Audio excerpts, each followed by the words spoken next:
Good evening. I'm calling to order the regular board meeting of the CUSD Board of Education for September 25th, 2025. Welcome, everyone. First item on the agenda is roll call. Trustee Zhao, Here. Trustee Chow, Present. Trustee Leong, Here. Trustee Madhatel, Here. Trustee Liu. Here. Okay, the next item is board agenda approval. On a motion. I'll move. Thanks, Sylvia. I'll second. Thanks, Satish. Trustee Zhao, Aye. Trustee Chow, Aye. Trustee Leong, Aye. Trustee Madhatel, Aye. Trustee Liu. Aye.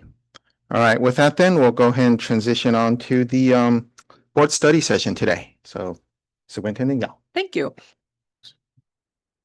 Thank you. So tonight for our study session. Am I on? I'm on. Tonight for our study session, we do want to spend the time talking about our Measure Z. As you know, our last meeting, we had talked about different phases of Measure Z. We had begun the work this past summer. We will later on tonight do some of the highlights of the work that's been accomplished. But tonight's focus really is some of those future projects and proposals for how we move forward on continuing to spend the money and continue to meet those facility needs. So we have several different representatives here tonight. We'll have Todd Shimada, our bond administrator, and then we also have Mark and Tony from Brailsford and Dunlavy, and I believe I just saw Ryan come in from TBK in the back there. So I will turn it over to Chris to get us started, and then we'll walk you through the presentation. Yeah, thank you, Stacy, and good evening, everyone. As Stacy mentioned, tonight we're bringing forward to you some follow-up information related to the Measure Z. I do want to point out and thank two of the board members who currently serve on our facility committee. We've met, I think, now 2 times, and we are now ready to bring forward to the rest of the board the work that we've done at the subcommittee level and to bring forward some more information tonight about specifically the projects. So I don't want to steal the staff's thunder. So let me introduce Todd Shimada, and Todd will kick us off and then reintroduce our other folks here. Thank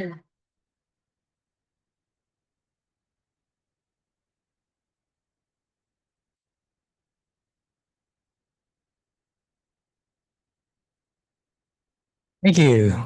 Good evening. Thank you very much for the opportunity to share, update you on our Measure Z bond program planning. I'd like to introduce our team members from Brailsford and Dunlavy. Mark Newton is Senior Vice President. And we have Tony Canistab, Project Director.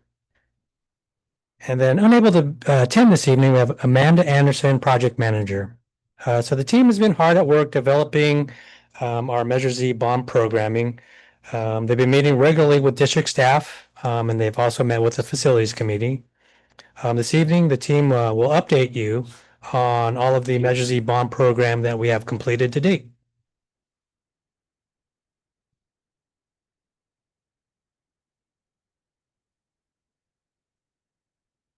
And advance the slide is, here we go. This one, okay. Point it to. It doesn't matter. This is on the big button. Okay, there you go. Good evening, everyone. My name is Mark Newton. I'm with Brailsford and Dunlavy. We're very pleased to be here representing the Measure Z bond program team. There really are 2 purposes for what we'd like to present today. The first of which is that I understand, and this is very ordinary for us as we engage new elected officials and new boards. Many of you have varying levels of expertise around what's going to happen with the bond program. And so part of this presentation is intended to be a little bit of a background as to what you could expect to improve the transparency and explain what you can expect to see in the first 30, 90, 120 year as we lay out the bond program. The second thing is to start to talk about some of our preliminary findings as to the projects we specifically are asking for you to approve. In particular, what we're focusing on is the first 30 months of the bond program. So we've got an ask around approving the projects that are we're going to be launching near term, and the projects we can expect to most likely get completed within the first 30 months of the bond program. So with that, I'd like to go ahead and just give you a little bit of an overview. Again, I'm not sure how many people were either living in the community or aware of what was happening during the Measure H bond program. But I do want to explain that an important foundation to what we're doing as far as planning is just being aware of what was accomplished during the Measure H bond program, because obviously we're building from the work that was done during the H program, and then modernizing and building new construction based on what we already know about what was done previously. I've included a list of kind of general terms around the types of projects that were done, but just for the sake of time, I'll allow you to use this as a reference. But I do want to explain that the Measure H bond program was happening in the district during a time, and coincidentally, it was actually when my daughters were going through the district, and there was a huge growth, particularly a kind of a blip that was going through the middle schools. And there was a need for a lot of growth in the middle schools. And so Measure H, a lot of the capital was really focused around growth around the middle schools to accommodate that blip that was moving through in enrollment during that period of time. We also did significant measure modernizations to the elementary schools, but that spanned over a period of 10 years. And so there were modernizations that happened at the beginning of H, and there were modernizations like Blue Hill that happened at the end of H. And we need to keep in mind, so some of that modernization work now needs to go back and be redone because it was done so long ago that it's time to really re-modernize the schools. So there, I've included the list. It's bundled by elementary schools, by middle schools, and then there was a set of district-wide projects that were done also.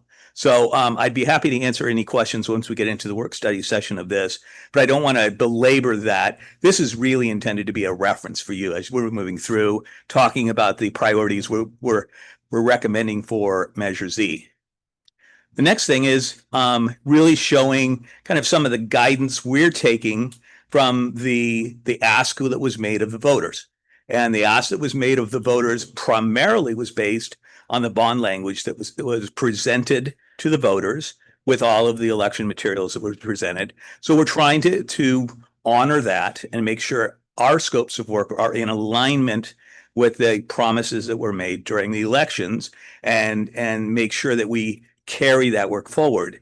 The other caveat I will probably say for the first time, but probably not the last, is the master plan that was done represents a little over $1 billion worth of work.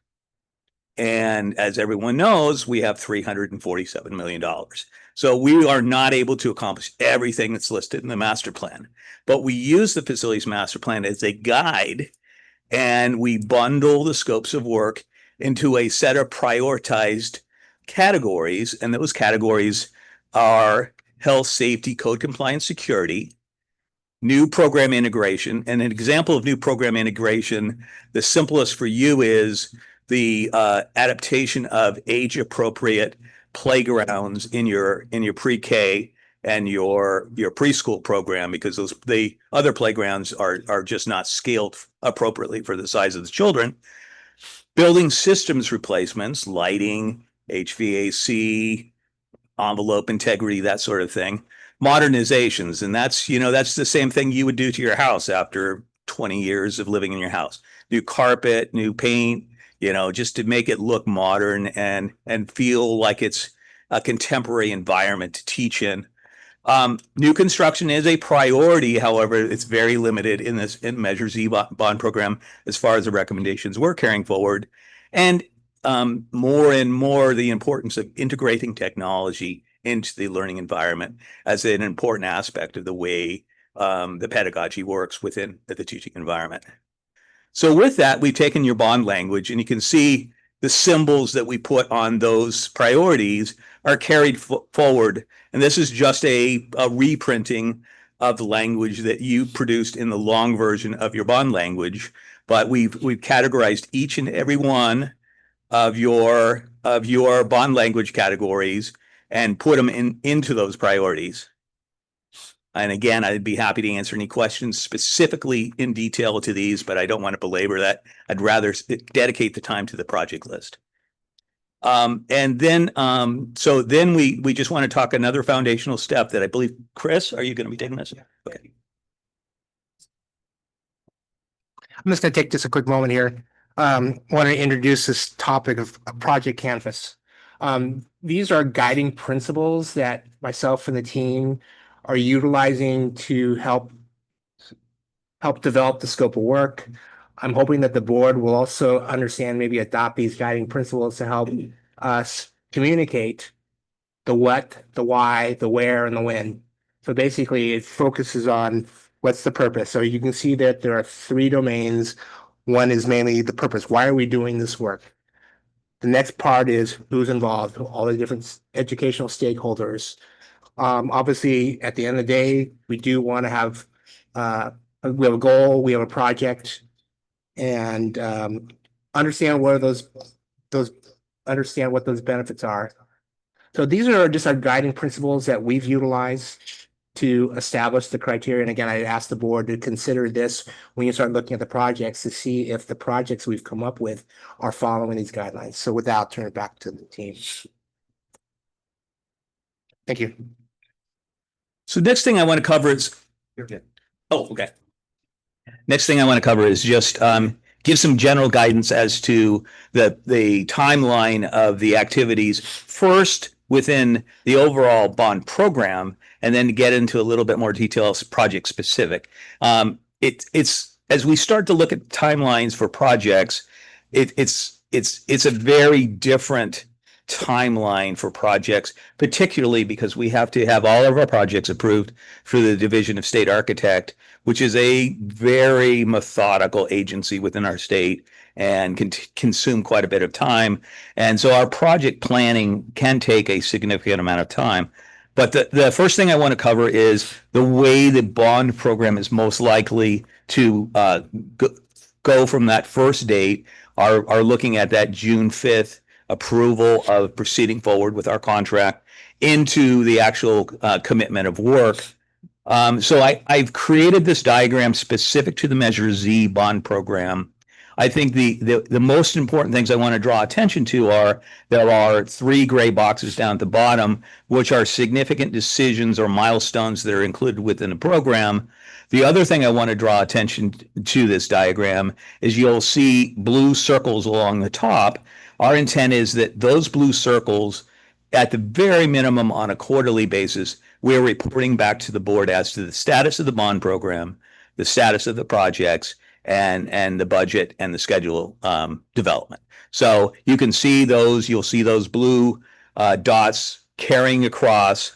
The red triangles represent votes where we're going to be bringing action items to the board for approval. So you can see those, and there's 3 of them that are going to happen in relatively rapid succession.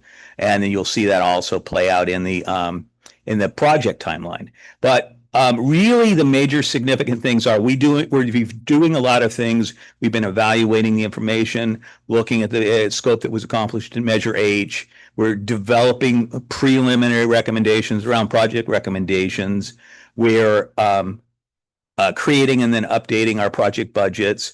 And we're moving towards a point where we create what's called project charters, which are documents project specific that will detail the scope, the schedule, and the budget for each one of your projects. So it will detail what you can expect and what we can reasonably present to the stakeholders associated with those projects to let them know what they can see at the end of the project.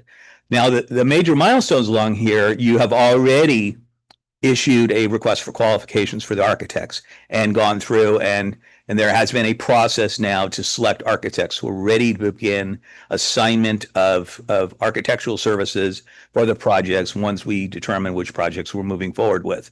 The second thing is there are a range of different delivery platforms that are eligible to you as a public agency. And there needs to be a decision associated with which delivery method we're going to use. And I'll provide more detail as to the types of delivery methods that are available, but just be aware you're going to be asked to make some decisions because some of those delivery platforms require us to go through a different process for the project. So we need to make those decisions early on. And then the third major thing is just determining the project parameters. You can see that directly relates up to policy and procedures, where we're making decisions like, what government agencies are we going to have to interact with? Are we going to have to do service upgrades and integrate with PG&E? Another important decision is this project going to operate under a project labor agreement? So all of those decisions need to happen so we can create policy and procedures associated with the way this bond program is going to evolve, and make sure that the policy and procedures represent to the entire team kind of the guidelines of the way the project's going to be implemented and what they can expect working with the district and working with you. You can see there's a set of activities. This is the second set of it. So unfortunately, this represents a period of time that that is longer than can fit on one slide. But the expectation is that we've launched a set of quick start projects, some of which have already been done over the last summer, some we hope to do over next summer, some we hope to do the summer after next. But the major capital projects we hope to launch with construction. You can see that's the blue arrow on the top. So that's just kind of a general guideline, a way that the project will unfold. Now I'd like to get into a little bit more detail about the way the project will actually specifically happen. This detail is specific to a large project, so a major capital project like the central kitchen, like the gymnasium projects, not a smaller project like a playground upgrade or a roofing project. Those can happen much more quickly and can be implemented and put in the field a lot faster. But a major project basically will start out with that project definition phase, and that involves coming to all of the stakeholders and identifying the project requirements for the project, then moving through what we call schematic design, which is when a lot of the relationships in the spaces are determined and resolved. Design development is oftentimes the development of the building systems, and construction documents is actually the details associated with the detail of the project. And you can see a fairly significant time we have to commit to approvals through the Division of State Architect, and then we move into construction. So this is generally a good timeline for you to understand for how long it's going to take to do a project like the gym. And I think emphasizes, hopefully, that we have to be very methodical in the way we do project definition, because we're investing a tremendous amount of time to take this project through and get it into construction. So making sure the project defines your needs, we have to do that early on, because that's the way we can best safeguard your investments on these projects. So, Chris, are you doing the ask slide, or is this a Todd? Okay.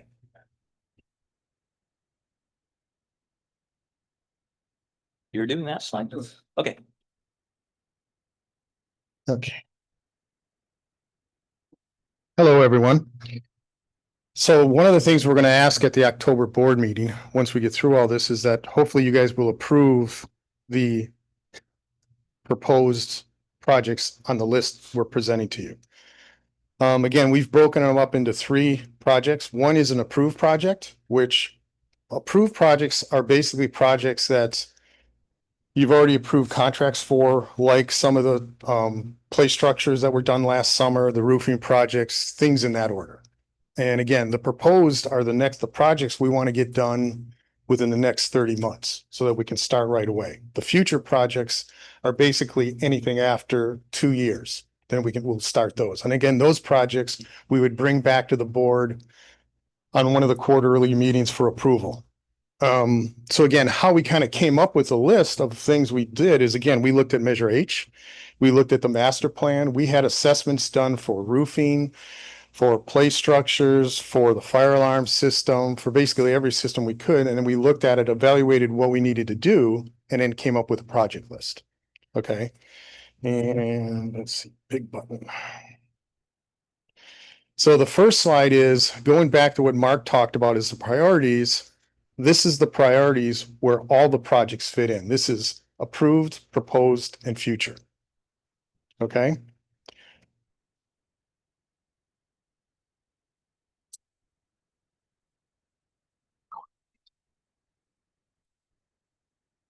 Does anybody have a question? Yes, I do have a point of order. What is your name? So- Tony Canistep. So, Thank you. so again, this is how we broke into the categories that Mark talked about. The next slide or the next two slides is basically a scope matrix. So you can see basically generally all the projects we have and how they relate to every school that we're touching. So again, you can see that there's certain fencing projects are on some of the schools, but not all of the schools because they might not have needed it. Same thing with the fire alarm projects, but there are things that we're touching every school. And then we ended up putting in just one slide for the elementary schools. And again, this is typical of each of the schools where we have all the projects listed, again, approved, proposed, and future. Yeah, so I can read this. Again, at Eaton, we've already done the TK playground. One of the proposed projects upcoming is the roofing project. Again, HVAC for the kitchens, HVAC replacement for any roofing that we're doing. So anywhere that we're going to do a roofing project and there's a mechanical unit on it and it needs to be replaced, we're going to include it as part of the roofing project or part of that work at the same time. Again, hydration stations. So again, those things are the things that we're going to do as proposed. And again, this is listed for each of the schools. Okay. And then the future budget is again, things that are going to happen 2 to 3 years from now when we're going to start. And then we go to the next slide, which is Miller, which again, this is typical of a middle school. So one of the things we did that's different on this slide is, I know in the last presentation, we showed one school that had work being done for the gyms. Well, what we did is basically broke up the budgeted amount to decide what we're going to do at each school for each school. So everybody understands we're actually going to do a gym or a event center or whatever it's going to be at each of the middle schools, the 3. And again, same thing with the running track, but again, it's the same thing where we broke down projects. Again, what's already been approved, the proposed projects, and again, the future projects. And the last one is the, oops, I'm going the wrong way. The district-wide, which the one thing you'll notice different than all the other presentations before is district-wide, we've actually broken out all the projects we had bundled here before. So previously we might have had HVAC replacement at kitchens. So we actually included that at each school. Replacement of hydration stations, we've replaced that at each school. So when you go to the supplement we gave you and you look through there, there'll be something for each one of those. The other thing that we did that's different is we actually assigned escalation to every project. Okay, so I think the last time we had a number of about $65 million, we assigned that to every project. Okay, so when we built this, we looked at when are all these things going to happen. So we put a schedule together of when we want to get these done, how they're going to happen, when they're going to happen, so that we can assign the escalation. So we eliminated that from the list. Okay. The other thing you'll notice is the district-wide contingency. I think the last time we were at about 24 million for district-wide contingency. We left it at about 17. We added about 17 because right now we're not sure what we're going to do with the gyms. And once we decide what we do with the gyms, if we end up making it bigger than a gym, because again, right now, the 3 gym projects are just a gym. Okay, it's not a gym or a music space or anything like that. It's just the gym. So if we want to increase it, we can take that money out of this without removing other projects from the list. Now, if we end up with just a gym, then we have $17 million more to do other projects, which we can look at, which are what we're going to call, say, priority 2 projects. Okay. And the last slide is basically, we took a look, we tried to make a graphic of what's in the bond and what we talked about in the facility master plan. And the solid blue are things we're doing at each school site. The ones that are kind of have the gradient colors in it, we might be touching some. And the other ones we're actually going to call as part of priority 2. So we haven't included it as part of the 347 million.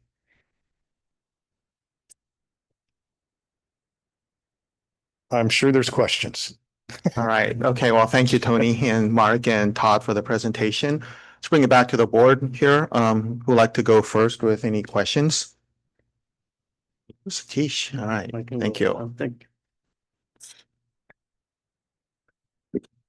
Thank you all. Definitely slide 19, I liked it. This was one of the requirement. Before I forget, I just wanted to tell you that made the metrics. Thanks for that. I think I'll go through that little detail later. But I think I have a couple of questions. One is this modernization typically, how long it'll last? Actually, in Measure H, we did on certain schools, we did it. And when you say modernization, is it a completely you're done there? And after certain year, you do this again? Or it's partially done and you revisit again? And what's the typical duration between two modernization? You want me to do that or you want to answer? Whatever. I would say that we have operated under the guidelines, particularly for Cupertino, that a modernization usually has a shelf life of about 20 years. And that there are some materials like carpet which will wear faster than that, but we like to see that you're bringing them up to a contemporary appearance within a 20-year period. So, for instance, we started the modernizations on Measure H 2005, right?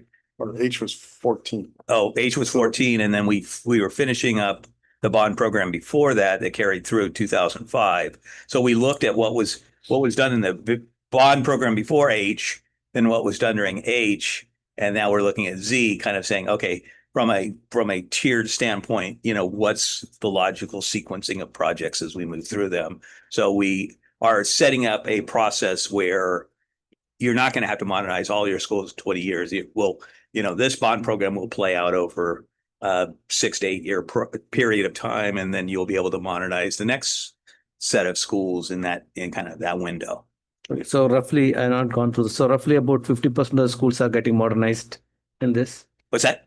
Around 50% of the schools are getting modernized.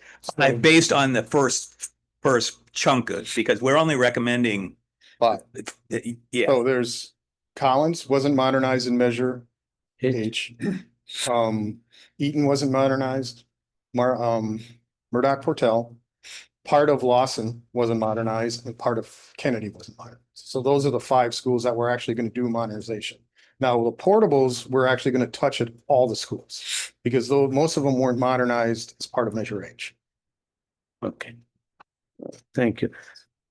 Because roughly about 21% of our total values for modernization, Correct. today 1/5 of it. So, and only 5 schools are getting benefit out of it.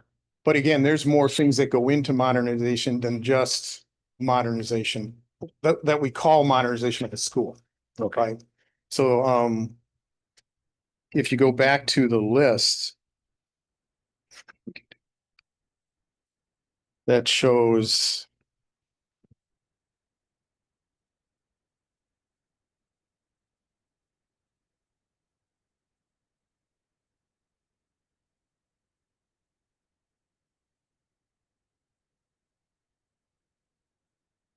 What page you Can we referring bring it to? back up? Can we bring that back up?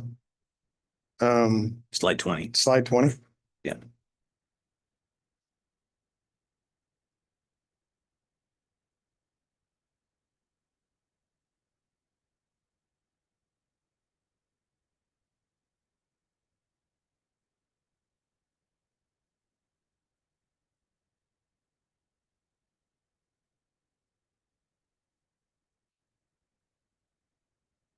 So for instance, one of the things that's in modernization is paving and landscaping. Okay, and fields. Those are in modernization. Okay, so that's a large chunk of what that cost is. In fact, the paving cost that's in there is about $20 million. Because we're literally replacing, I don't want to say all of them because I know they're not, but 80% of the playgrounds at all the schools. And that's a huge chunk of money. So that's why that dollar amount seems like it's so large compared to everything else. Yeah, thank you. And always, I think what my understanding is that you can always revisit if anything needed and reprioritize, right? Correct. Okay. Thank you. I'll wait for my second question. All right, thanks, Satish. Who'd like to go next? I can go. All right, thanks, Sylvia. Sure. Can I just, did you just say 80% of the playgrounds are going to be replaced? If we look at the matrix, you can Uh-huh. actually see which schools are going to get, I think it's the second page of the matrix. About halfway through modernization, you can see there's a paving line item. And it looks like almost, so the only schools that we're not doing is Collins for right now, Faria, and Lawson. So all the other schools, we're doing something with the playgrounds. We're basically, they've come to the end of life, so we're gonna basically dig them out and replace them all. I see. So, yeah, because I don't recall us having a conversation about playground replacement. So you're telling me that it's because like there's some sort of expiration date on Well, again, playgrounds like or? anything, things wear out. Uh-huh. Okay. Yeah, so And- back in, if I can interject, Sure. so back in 2023, 24, we had a consultant come out and do an evaluation of all of our playgrounds. Uh-huh. So some of them are deemed, or a lot of them were deemed to be in really good shape. Some were kind of medium shape and some were definitely, recommended to replace. So we're going through that list and hopefully, it's something that we're hopeful that it's a project that will be approved. And then the original facility master plan, it was called out as outdoor play areas. It wasn't Yes. called out specifically paving. It was outdoor play areas. I think I had a different idea of what an outdoor play area was. I didn't think about that as being a playground.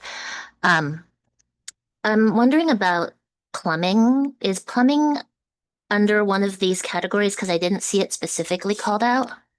it would be under modernization. It's Or- under yeah. modernization. So like I'm looking at the more detailed list where it kind of does pull out the specific modernization things, and I still don't really see it. So I'm just trying to understand. And some of the schools, we haven't identified them all yet of what the plumbing issues were. Okay. Because I know like this, we're looking at what we need to do in the future of what some of the utilities we may have to do. Okay. And part of what we'll do is when we do paving monitors, if there's any utilities underneath that, we'll make sure that we replace those utilities so that Okay. they don't break after we put in the new pavement. Okay. Um, So that may still end up showing up correct, as a future thing. correct. Because I know like some of the schools are having some plumbing issues. They're- Like I they're know like having issues. Montclair is having some plumbing Yeah. issues and Yeah. like that kind of stuff. So, okay, so that will all still be part of the assessment going Yes. forward.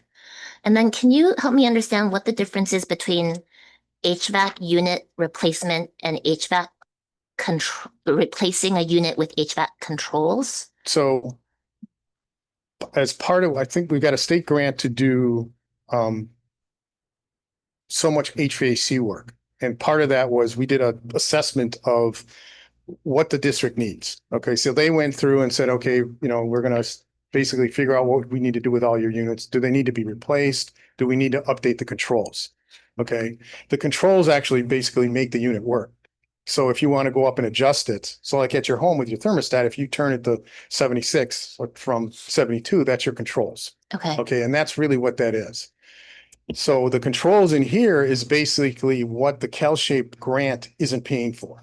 Okay, so it's what, 300,000, I think, somewhere in there. Right. It was approximately 300,000 that was previously approved. And then the remainder of the units are basically just the mechanical units themselves, either on the roofs or ground or wherever they are. And again, we split out the kitchens because again, for some reason, and this happened in a lot of districts, they never added air conditioning to the kitchens. They added air conditioning to every other space but the kitchens.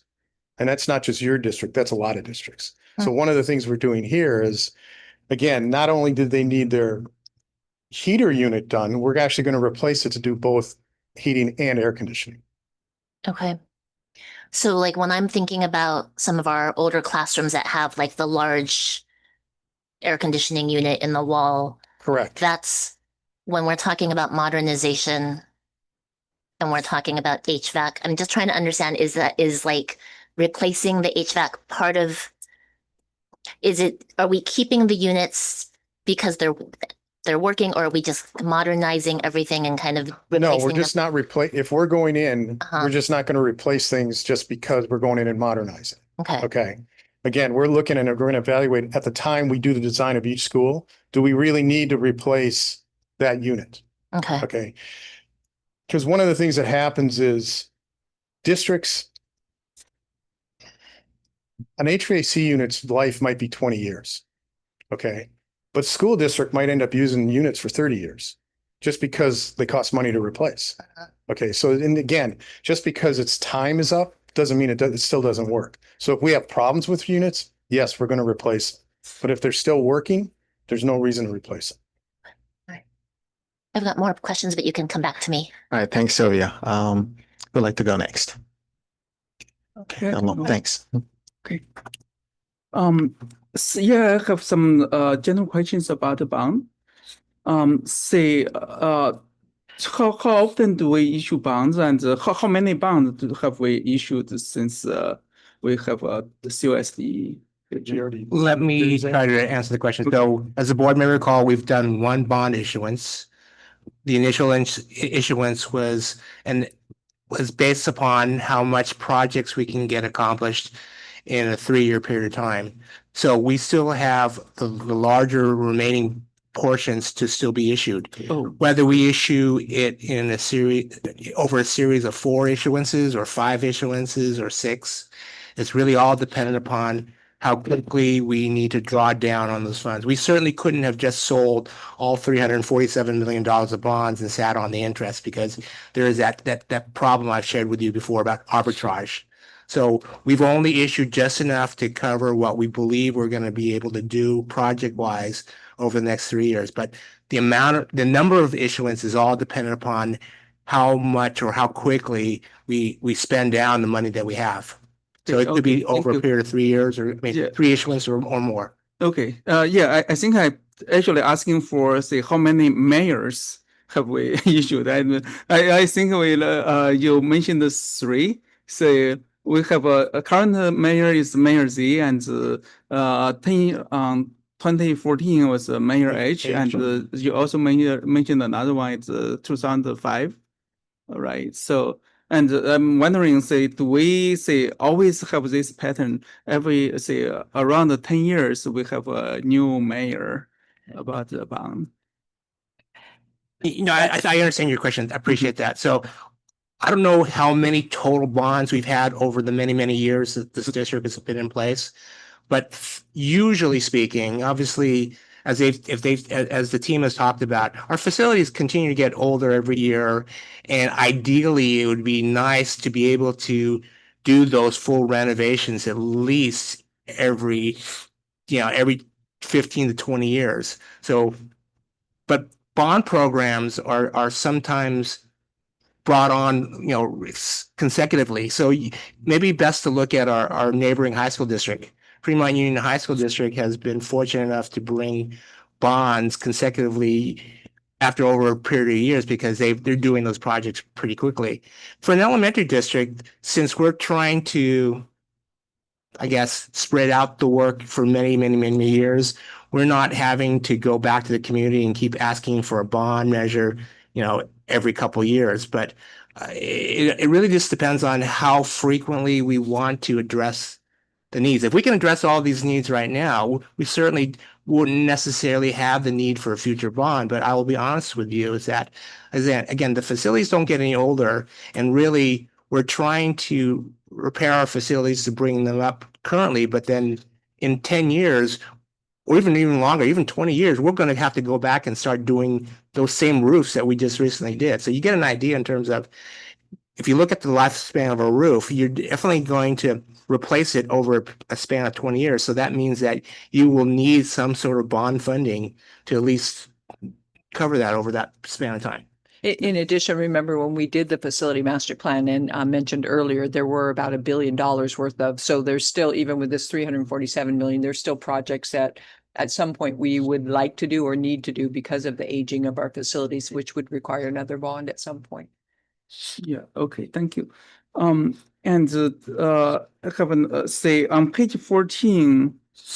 Yeah, I'm curious about the quarter. So which quarter are we right now?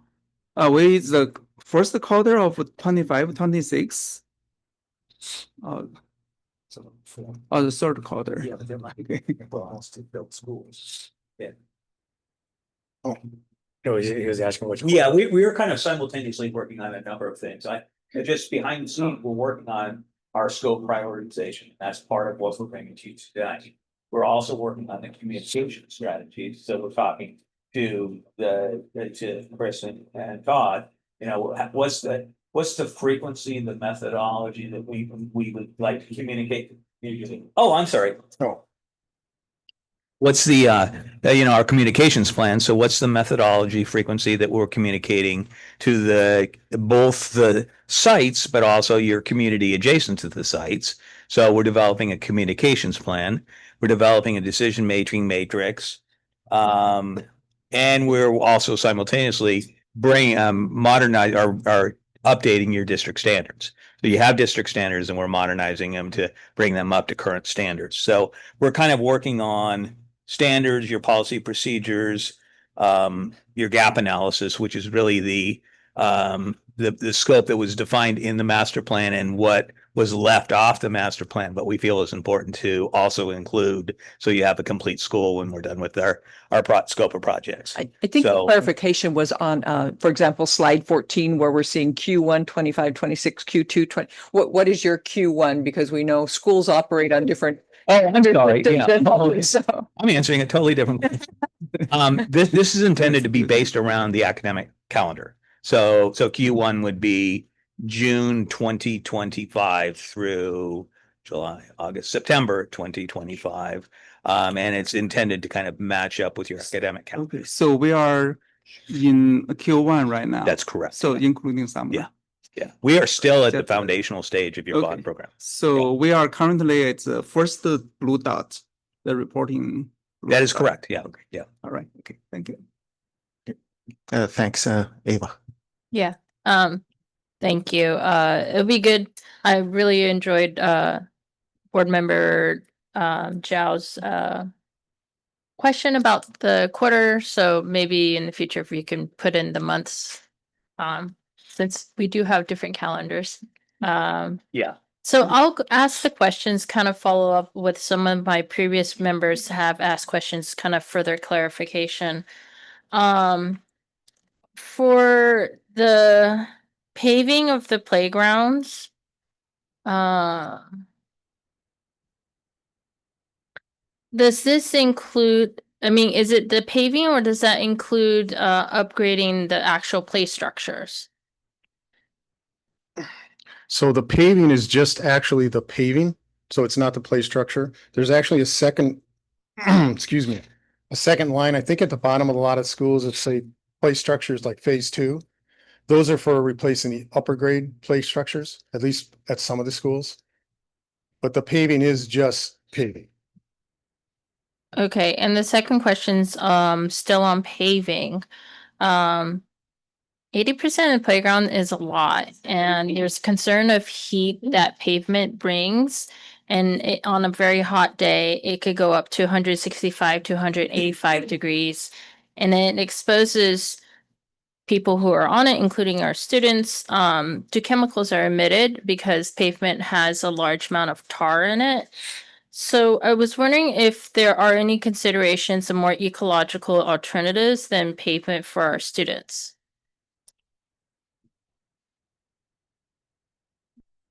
That's something that we haven't discussed, but something that we could definitely look into. Look into.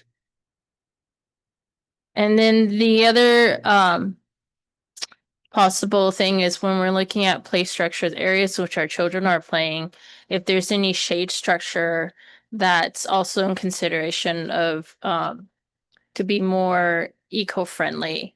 And as climate change is happening, the temperature has been going up every year. And I think I wonder if there's any consideration of shade in when you are looking at either play structures or the pavement. Yeah, one of the things that we added with the retrofit for the TK playgrounds this summer is we added shade umbrellas to all of the playgrounds for that reason. And we'll look at adding them as we replace with new playgrounds, doing the same. Okay. And those are my three for now. I can come back for the next round. Thank you. All right, thanks, Eva. Quick three, so the ask that's coming back to the board in October, are you asking us to approve the release of the rest? I know we've released about 70, 80 million for this summer. So is the ask that's coming going to be for the rest of it, or So is it just a portion of it? just the proposed projects, which is about $78 million. Oh, okay, so So there's then, column one, which is approved, the Mhm. proposed, that's what we're asking for right now. okay, so it's that first tranche, 70 million. Yeah. Great. Second question, the central kitchen, the 25 million estimate for that. I just want to get a sense of how well are the requirements developed? Do we expect that to be, is that going to be in the ballpark? Might we end up with a $50 million kitchen? I'm trying to get a sense of where we are in the. We're not gonna requirements. come up with a $50 million kitchen. Not gonna, okay, so it's plus or minus. Wait, Nicole really does want a $15 million. All right, okay. A little cheater. Yes. The biggest challenge of the central kitchen is how is it gonna fit in the courtyard? And that's the kitchen itself. I think we've kind of defined what that's gonna be and how much that might cost. It's just how to get it where it's going to go. I see. And how do we make the courtyard actually function once we put it in there? And parking. So it sounds, And parking, because so it sounds like we know what we want in it. It's about how to fit things. in. correct. Okay, Because there's things we're looking at almost as a master plan for the whole site of, we're gonna put the kitchen here. And again, what else can we do to make the whole complex work a lot better? okay. All right, great. My third question then around technology, infrastructure. So, there's a tranche about 13 million for cabling. I'm trying to understand, once that's done, does that take care of all of our cabling needs, or is it a down payment on some larger portion? What 13 million is, if that's the numerator, what's the denominator? No, that's intended for as all-inclusive for what our needs are over the years. Okay, So, and we don't typically do them all at once. right. We do them in stages and then, yeah, so for the life of the bond, that would be all that we need Okay. during the life of the bond. All right, great. Thank you. All right, I think we have 13 minutes. We can maybe do another round. Do you like to see if we can start on? Yeah, so I'll go make a quick one. Yeah. So now a lot of schedules have been put already. So I presume some of this work will be serialized, some will be parallel, right? So is there any penalty or anything will be imposed in the contract with the vendor who is doing it on timely completion as well as quality? Same way, how do we do the quality assessment of each of that? Can we, I don't need that answer today, but I need that like some point of time, because so much of money we are putting in each of this. And we need to have every deliverable probably there should be some quality assessment, and we should have a feel that we have done that properly. So a penalty against quality as well as the timeline or a timely finishing it. Would you be able to give some? Can I jump in? Sure. And I appreciate that this is something that we probably owe a much larger answer to than we can address in 13 minutes, because a lot of this will come back. First of all, we do have safeguards to protect the district's interest around delays associated with the project. But more importantly, one of the critical decisions around the delivery methods is based on a risk assessment of the projects and how we can best protect the interest and the risk of the district. And so we'll make recommendations that will include a discussion around this particular project really has a strong level of risk that needs to be delivered on time. So we're going to use a particular delivery method to ensure that the project's going to be, going to hit that August date, for opening. And then there are other projects that, we can approach it with slightly different methodology, and maybe achieve better economy. But we're always going to be talking to you about schedule, budget, and quality as the three key project keystones that we're looking at for evaluating the success of the project. So, Thank you. I appreciate it. Okay, thanks, Sylvia. My question was almost identical to Satish's. So maybe just so I understand the process a little bit better, because I'm looking at the program timeline. You're saying that the 3 red diamonds are kind of where we do the where you're asking us for approval, but you're saying right now the one that's coming up in October is all of the proposed budget, which adds up to about 78 million, right? That's correct, yeah. But then those projects will have some certain amount of timeline in terms of when they will be completed. Correct. But then the next time you're coming back to us would be end of Q2, which would be like January or something like that. And then is there going to be another set of proposed budgets, or is that where the future budgets come? Or is you had mentioned the future is kind of 2 years down the road. So help me understand what's happening with Yep. those next couple. Our of anticipation is the decisions that we're going to be asking at the Q2 would be specific to the delivery methods. So we'll be saying, okay, the projects you approved back in October, now we've done further evaluation. We've got further, we better understand the projects because we've now engaged the stakeholders. We better understand the projects. Based on all of this information, we're going to recommend a particular delivery method, for this particular project, and we're going to ask that you accept our recommendations for those delivery methods. So between Q1 and Q2, when we do the approval, it's more like the planning. Yes. And then scope of work is actually determined in January, kind of. No, we actually determine the scope of work before January. Okay. It's what we call project definition. Project. So we're going through a process of saying, okay, this is what the project's all about. And actually our contracts with the architects will be only for that first quarter. Okay. And then once we get affirmation that we're proceeding forward with this particular methodology, we'll award the design contracts for the remainder of the project. I see. Okay. Yeah. All right. Thank you. I really like the canvas that you provided. I think that's thank you for helping us with these big picture questions. And so I really like that we can continue to ask those questions. And my last question is about gyms. With the 3 middle schools and the new gyms and the locations of those new gyms, what is the feedback process or the input process of where that location will be on each of those 3 campuses? Yeah, so completed some preliminary kind of campus studies with TBK. They'll be assisting us with the construction management, program management of the 3 gyms. Our next step is to do outreach to the school sites themselves to gain information. So we kind of want to go in with some information, some things that we've scouted ahead of time, but then really get the input from the school sites. Okay, and when you say school sites, we're talking about not just the principal, right? We're talking about the PE teachers and the music teachers and everyone who might be. Everyone who could use it. Yep. Okay. Correct. All right, great. Thank you.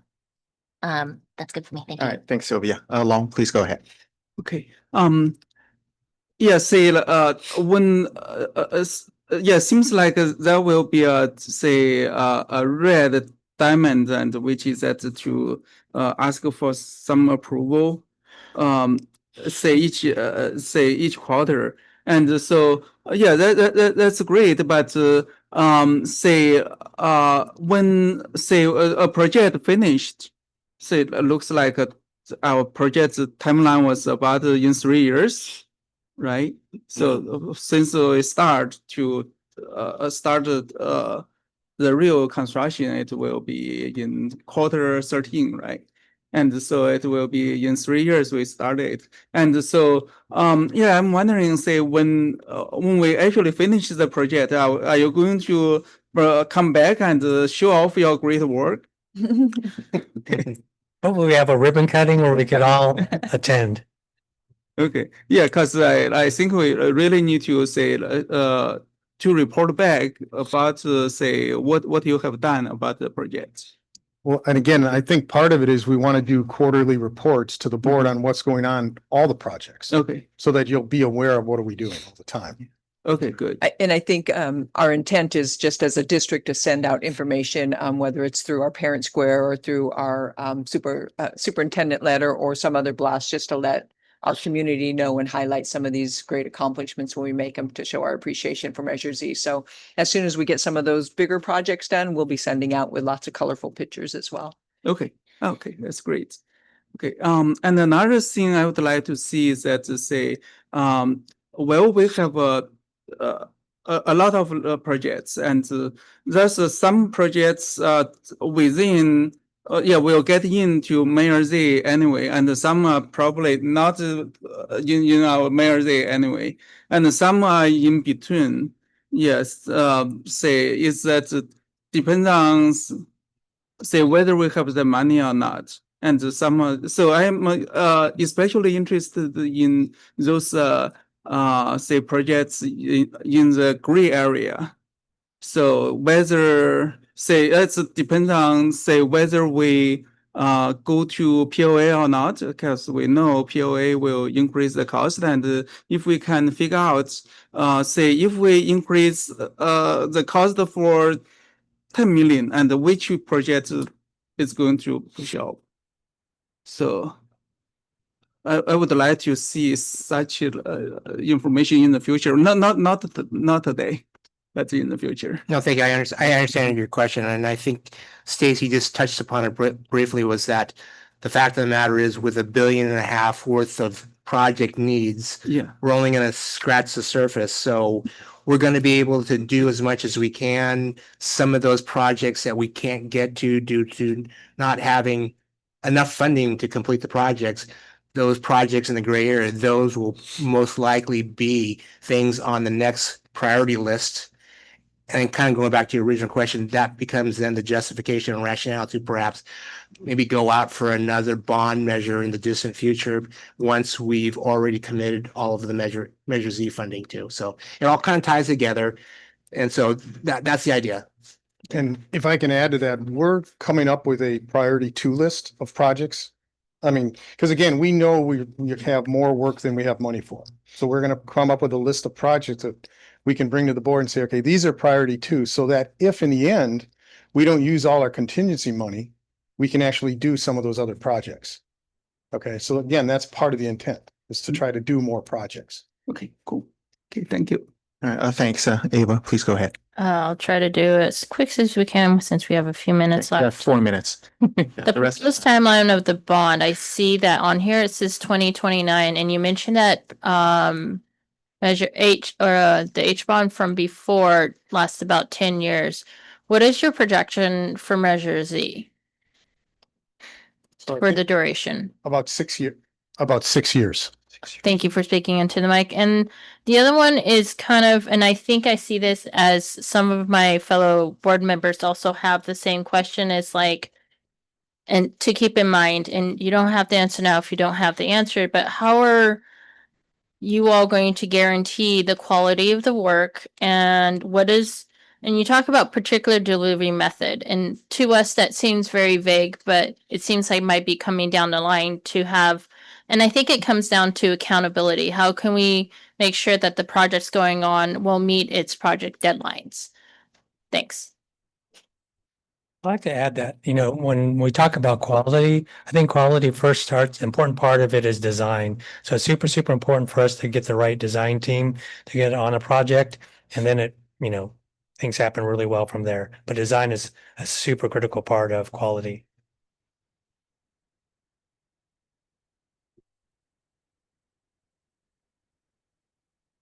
Oh, no, that's it. Thank you. Okay. Oh, thanks. All right, 1 minute. So a clarification. So Mark, earlier you talked about the escalations were built into the items. But then we also have about 50 million in contingency. So those are 2 separate things then. Correct. Okay. And then in your experience, doing these projects, are these contingencies usually exhausted? Should I just sort of expect the money really not to be there? I know 17 million of that is for the gym that we talked about, but I'm trying to, is there going to anything left in the piggy bank at the end of the project? What do they usually get used up in your experience? I would say on my experience with age, because I came in about a third of the way through the program, is that we did have some contingency, at the end of the program that we were looking to do things like, when we're talking about phase 2 items, definitely. So, all right, great. Okay, with that, there any other sort of last minute questions from the board? Otherwise, this will come back as We'll be back discussion in discussion in action October. in Yeah. October then. Yes. Okay, great. All right, Todd, Mark, Tony, thank you very much for the presentation. And all right, thank you. With that, then we're going to move on to the next item on the agenda, which is the flag salute. I understand that Grayson Headley from Blue Hills is here to lead us. So Grayson, if you're here, please come on up. Welcome.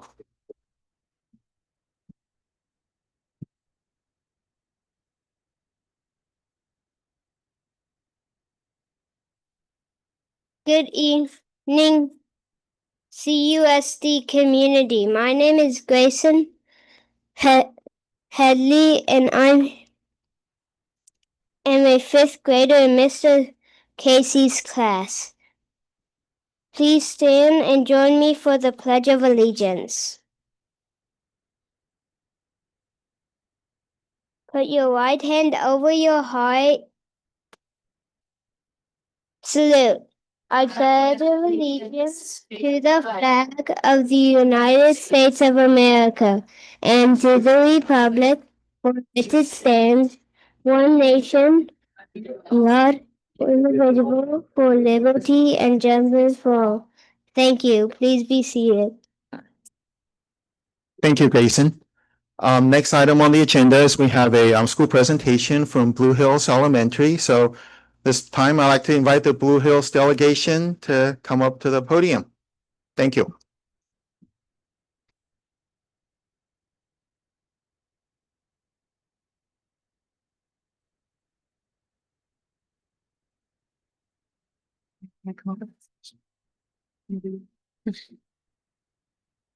All right, good evening, CUSD community. My name is Ann Mitchell, and I am the proud principal at Blue Hills Elementary School. So round of applause for Blue Hills.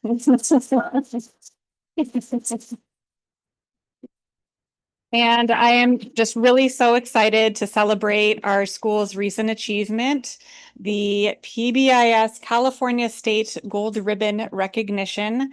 And this award is really a reflection of the incredible commitment that our entire school community, from our dedicated staff, many of whom are here tonight. Hello, staff. All the way to our fantastic Bobcat student community. And receiving this award this evening is really a culmination of a quite lengthy process. And over the past 6 years, our staff has taken a very deep dive to revitalize and improve our existing PBIS structures, which include working really closely with our PBIS coaches at SCOE. I see our SCOE friends are here. And collaborating with our whole staff through our site-based PBIS team. We conducted multiple implementation audits and tiered fidelity inventories to track our PBIS growth. Our collected behavioral data and campus-wide observations demonstrate the positive impact that our systems are having on our school climate. But it's not just all about data and applications. It's also about creating a school where every student feels safe, included, valued, and ready to learn. And our work is really grounded on our school's core expectations to be safe, responsible, respectful, and kind. And these expectations are practiced by all members in our school community here at Blue Hills. So I wanted to take a moment to acknowledge really our entire staff. And the progress is really a direct reflection of our combined hard work and shared leadership and dedication in this effort. And each staff member, whether they're a teacher, instructional aide, a custodian, or a front office professional, has played a really tremendous role in implementing our PBIS systems and practices.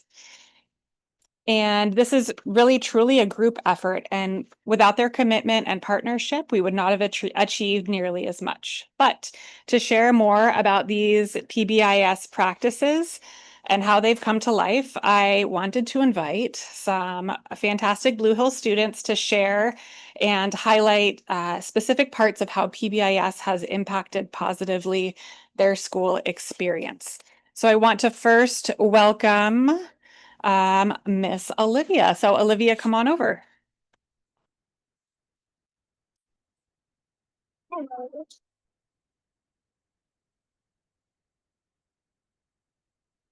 Hello, my name is Olivia and I'm a fifth grader in Mr. Casey's classroom. I'd like to share about our PBIS matrix and how our school learned about our PBIS school-wide expectations. Across the first 3 weeks of the school year, every classroom, TK through 5th grade, participated in the same set of daily lessons with their class cohort designed by Blue Hills teachers on our PBIS team. Our teachers taught us what it means to be safe, responsible, respectful, and kind in every location across our school, from the classroom to the playground to the cafeteria. Even after we launched our PBIS expectation matrix, we revisited the expectations throughout the year and practiced the pieces that are the most challenging to our class group. One of the great things about our matrix is that everyone knows all the rhymes, no matter if they are in TK or in 5th grade like me. We also have posters all around our campus that show the expectations in each location. They are literally everywhere, on the playground, in the restroom, in the cafeteria, and even in my classroom. There are posters that have the expectations written out for older students and staff, and other posters with pictures and labels for the TK and kinder students so that everyone can use them. One of my favorite pieces of our PBIS matrix are all of the videos that students and staff have made. Each video is like a little mini lesson teaching the expectations for safety, responsibility, respect, and kindness in every location on campus. I especially like the video that teaches all about how to visit the Blue Hills front office. In the video, you get to meet the staff and see students demonstrating what to do and what to expect when you're there. Thank you, Olivia. Next up is Sonia, who wants to share about our Pause for Praise system. Hi, my name is Sonia and I'm a fifth grader in Mr. Casey's classroom, and I'd like to share about our PBIS token economy system called Bobcat Pause for Praise. You've probably seen our new signs around campus that remind us to be the best of ourselves, and if we make a mistake and forget, there's always someone there to coach us or point out our expectation signs. And did you know that we get acknowledged for positive behavior? Every other week at our school assemblies, we celebrate all the ways we show safety, responsibility, respect, and kindness. We have a special reward system called Bobcat Pause. When a teacher sees us making good choices, they give us a ticket.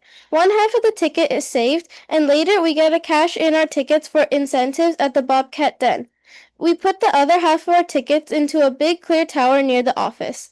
Last year, we filled the tower twice and overflowed the tower with Pause in June. Our goal this year is to fill the tower even faster. It feels awesome to see it get full already. One time, I earned a Bobcat paw from Mrs. Pierce, our school secretary. Mrs. Pierce watched me raise the flag in the morning as a flag helper, and she gave me a paw for helping out the school. It felt great to be recognized by her and makes me want to keep helping. Any staff at any time might give you a paw for doing the right thing. I know some people who save their paws all year and get something big at the Bobcat Den. Other people trade for their incentives when the den is open every other week. There's always new prizes, and our teacher has a menu where we can look to see what's offered.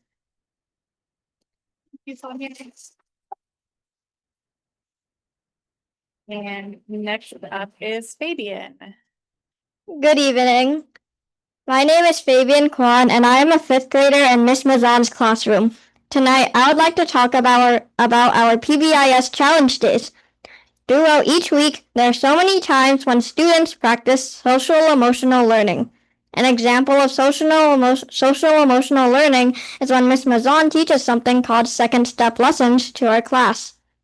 And very soon, we'll begin our Project Cornerstone lessons as well.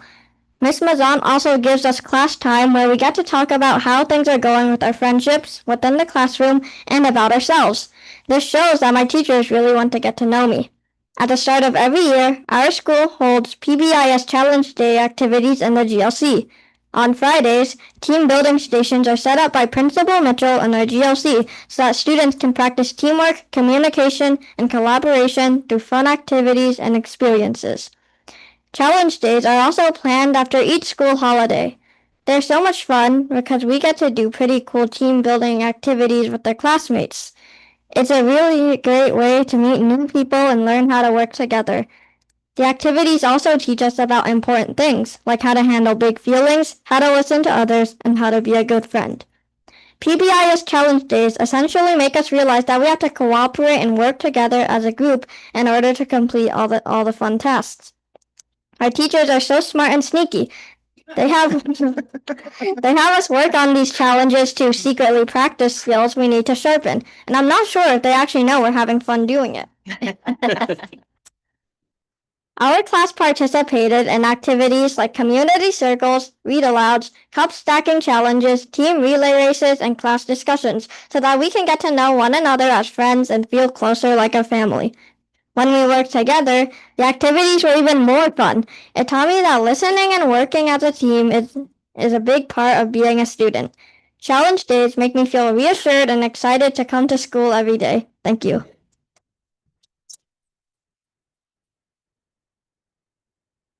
And Miss Kripa, come on up to talk about our wonderful Zen Den. Hello, my name is Kripa and I'm in 5th grade in Miss Mazan's classroom, and I'd like to introduce you to our Bobcat Zen Den. Have you ever heard of a Zen Den? Well, it's a space on our campus where students can meet a staff member to talk about friendships, calm down after a big emotion, use coping strategies, or take a break if we are feeling overwhelmed.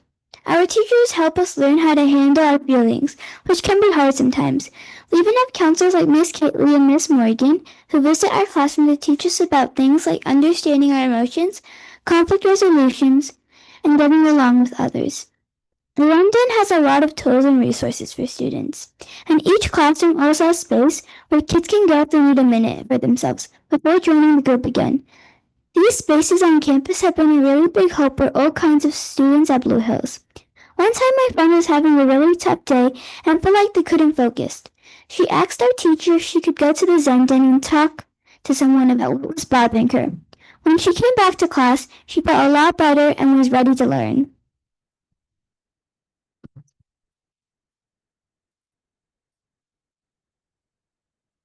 All right, and Ander, come on up.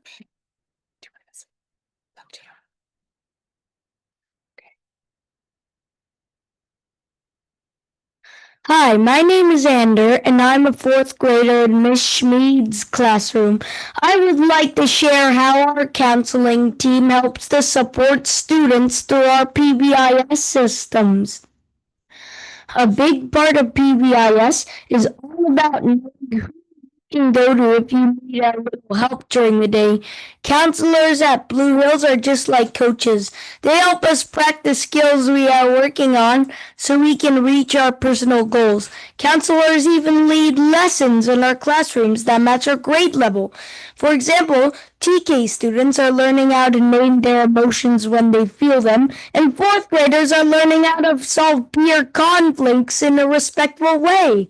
Counselors even help kids one-on-one so students can talk and work on things that are important to them. Something I really like are social emotional spirit weeks. Our counselors plan special weeks throughout the year that are focused on different topics. In the spring, we will have coping skills week, and kindness week is actually coming up in October. We get to practice our Bobcat B's all the time. Be safe, be responsible, be respectful, and be kind. But during kindness week, we focus on how we can be kind and understanding of others.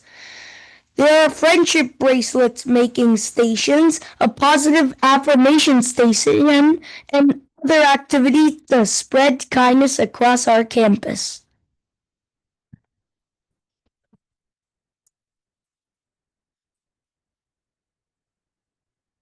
Thank you, students. Your stories really show the impact of our PBIS systems on our Bobcat community. And many of the anecdotes shared by the students show visible pieces of our MTSS system, but other pieces are invisible structures that are supported and designed by our staff. We have weekly opportunities for teachers to receive consultation from our special education and specialist staff about how to best support our students. Our site-based PBIS teams meet regularly to continue the work of building our campus-wide behavior support systems. And we meet with our PBIS coaches with SCOE for professional development and receive feedback on what our next steps might be in our PBIS work. This week, or not this week, but this year, we will be continuing to improve our Tier 2 PBIS structures which focus on more intensive types of support that some students require. But this work is truly a team effort, and each member plays such an important part. Our special education team works hand in hand with our classroom teachers and counselors to ensure that all learners are supported through our MTSS and PBIS systems. Our counselors are also on the front lines to provide everything from targeted small groups, one-on-one sessions, and our very popular lunch bunch gatherings. And the result of all of these efforts is a school that's not just academically successful, but one that's emotionally and socially supportive. We're creating a positive school climate where students are thriving, and our PBIS Gold Ribbon recognition is just a powerful affirmation of that success. If you haven't visited Blue Hills recently, please do come on by so that you can experience the calm and inclusive environment that our community values so deeply. Creating a school where everyone feels valued, seen, and that they belong is such an important part to every member of our community. Thank you. On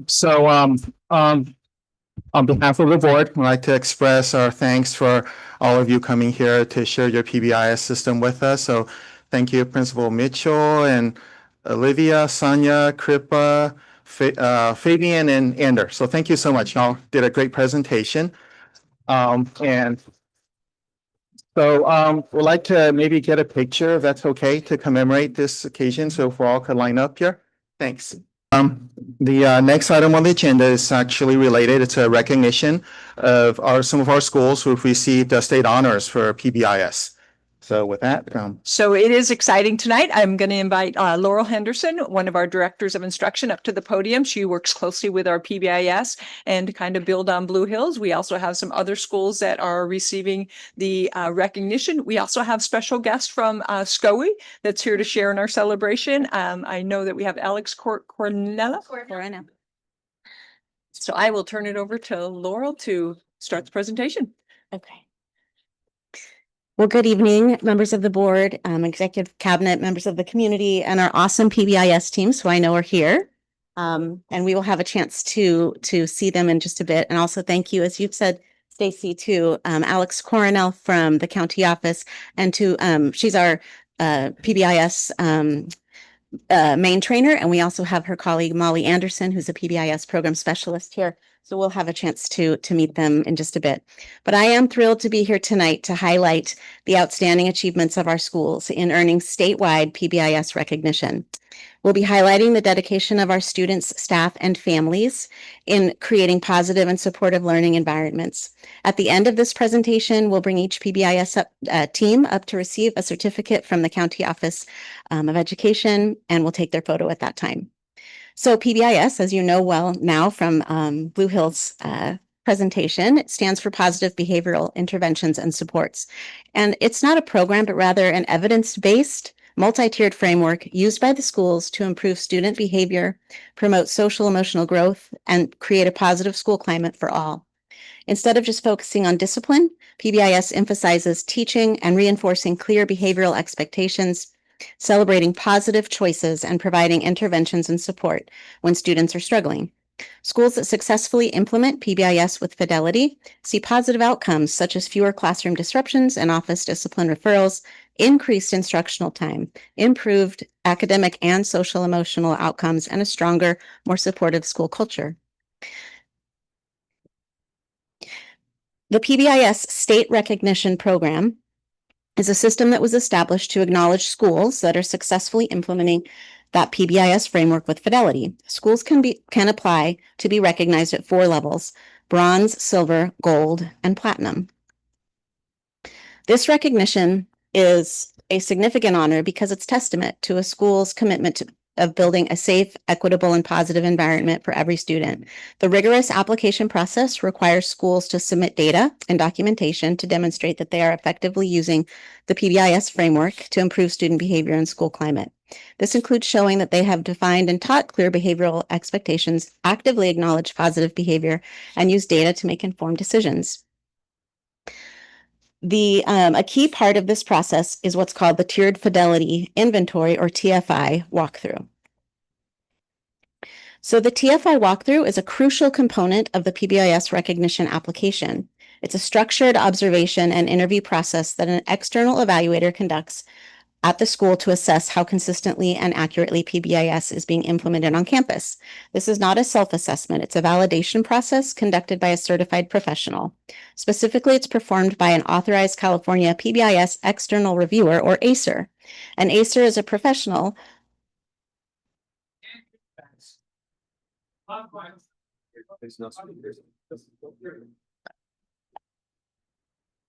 I can speak a little louder. I can try. Okay. Okay. Should I continue? Yeah, Okay. please. So the ACER is a professional who has completed a rigorous training and certification process through the California PBIS Coalition to ensure that they have the expertise to accurately and objectively evaluate a school's PBIS implementation. The ACER that worked with us in Cupertino is here tonight, Alex Coronel, as we've met. And Molly was a crucial part of our program. And we also had another ACER from the county office, Kiana Greer.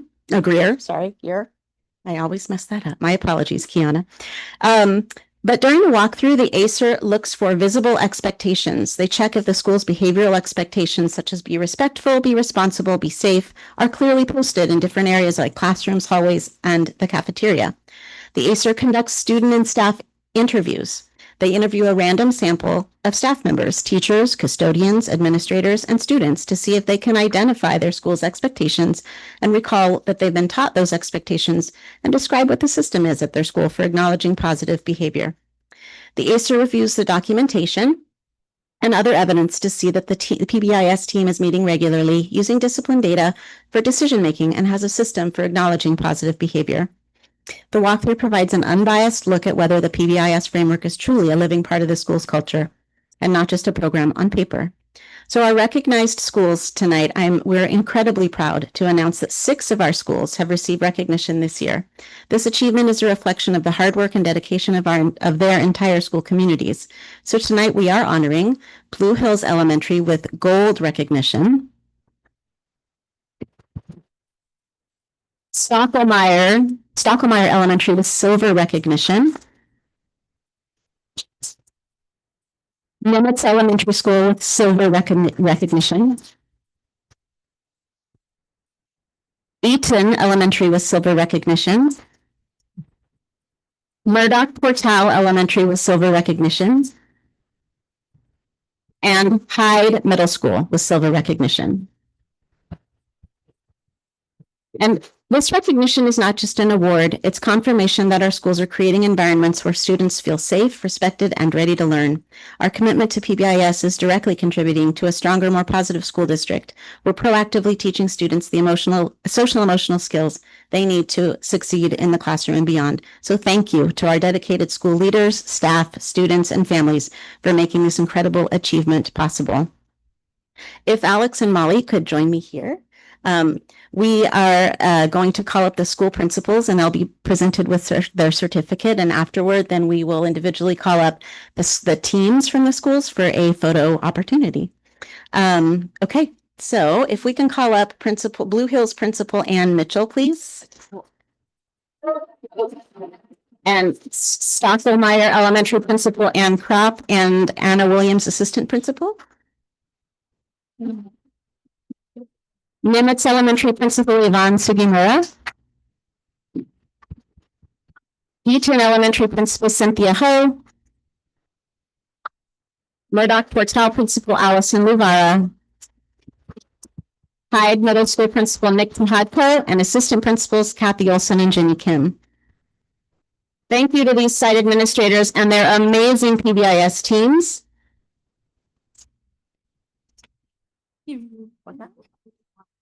Okay, we'll do a photo with the principals first, and then we'll call up the schools in order. Okay. Before the board sits, we also have a certificate for Laurel Henderson for being such an amazing support last year and supporting the teams and making sure that they had everything they need to be successful from the district level. So I'd also like to present her with this. Congratulations as well.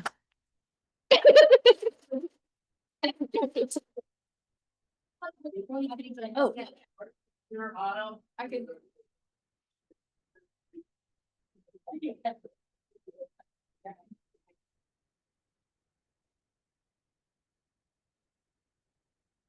One, two. One, two.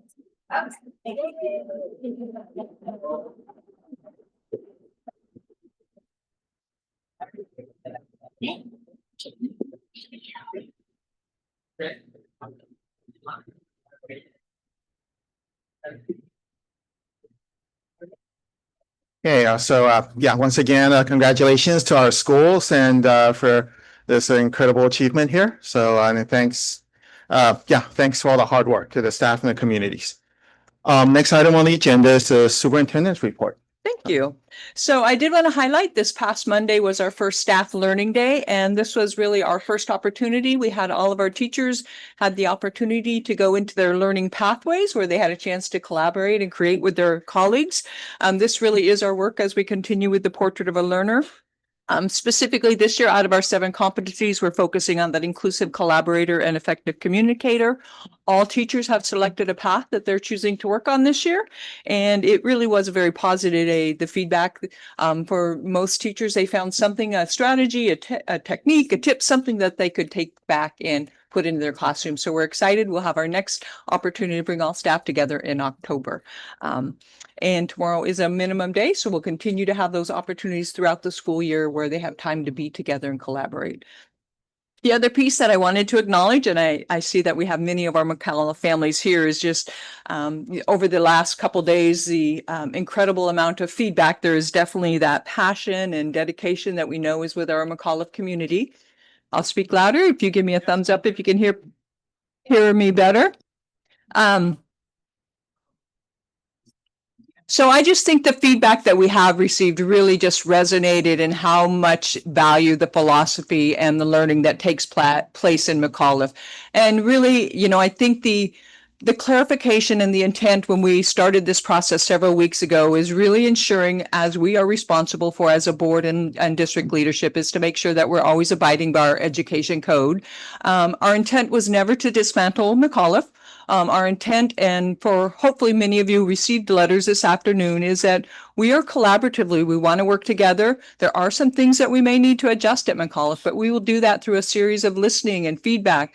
You have an amazing principal at McAuliffe this year who is going to lead this work, who is already gathering some of that feedback. And so I truly believe that this is our opportunity as the adults in the district, as staff, as parents, that we get to model for our students what we talk about when we say collaborative,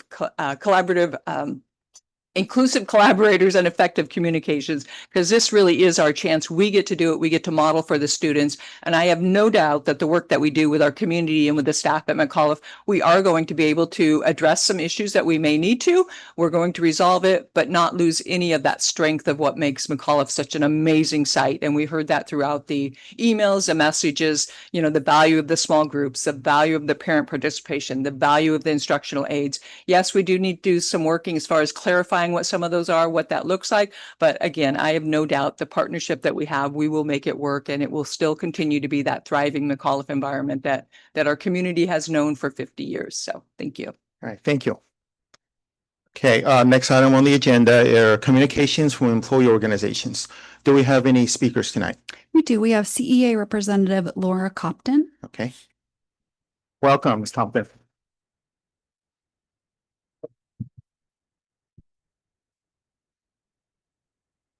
Good evening, board members, executive cabinet. Stacy, it's great to see you again. Kate sends her best. She is unable to be with us tonight.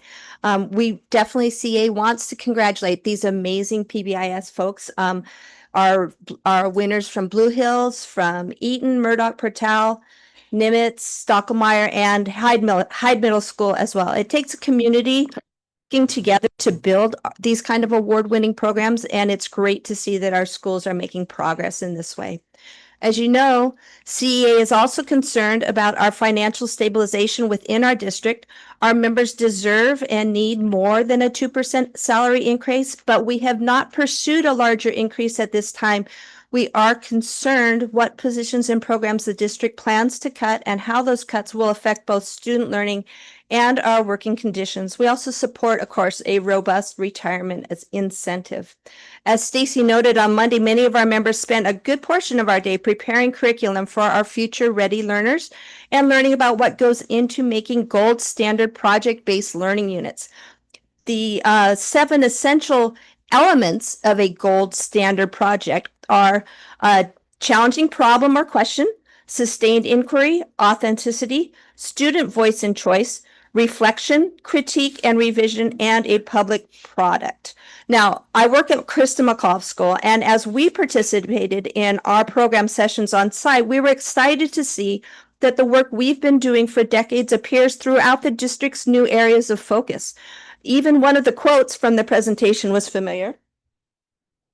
This plaque has been hanging in our classrooms and reminds us all that in order to do, we need to understand.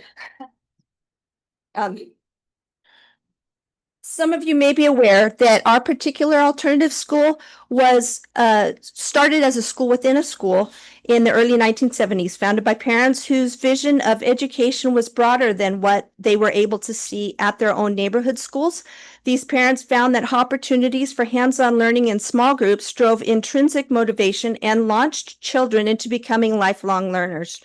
When the school grew large enough for its own campus and needed a home, one of our teachers suggested that we name ourselves after Krista McAuliffe, the first teacher who was trained for a space mission, but who tragically died in the Challenger accident in January of 1986.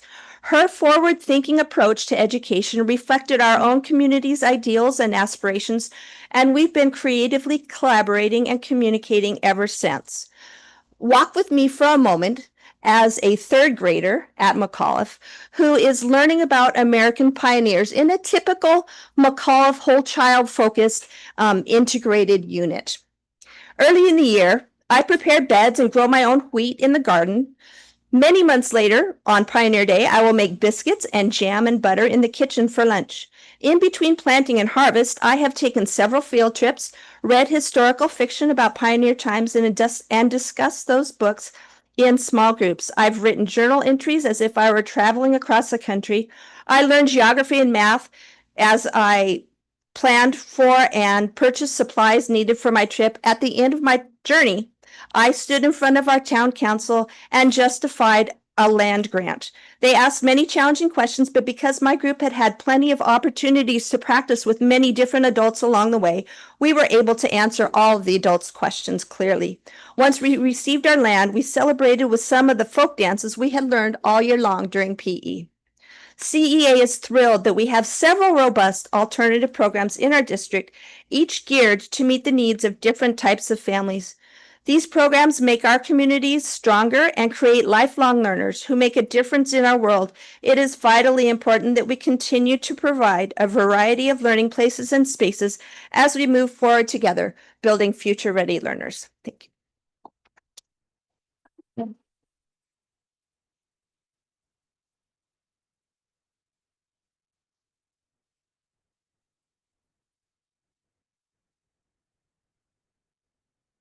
Thank you for that, Laura. The next item on the agenda is public comments. So this is a portion of the meeting for the members of the public to address board on items that are not on the agenda tonight. Yes, some of you may be here for that. So if you would like to speak, there is a comment card, a speaker card on our website, so please go ahead and fill that out. We generally allocate 20 minutes at this time of the meeting to listen to comments not on the agenda. And then if there are other comments after that, we'll take those after we've gone through the regular agenda items. With that, how many speaker cards do we have tonight? We have 30. We have 30. Okay, so I'm gonna pull my board members here. Generally, we set it for 3 minutes, but that would be 90 minutes. And so there's a lot of folks that would have to wait until after the regular session. I'm thinking 1 or 2 minutes. Any thoughts? We got 2 over here. Let's say like 1.5 minutes. 1.5. I'm okay for 1.5. Okay. 1.5 is good. Okay, so 90 seconds. So for folks who are speaking tonight, you have 90 seconds. We'll try to get as many as we can in the 20 minutes, and we'll take the rest at the end of the regular items here. We don't have a heavy agenda, so with that, let's welcome our first speaker, please. The first speaker is Christine Mohammed Athan.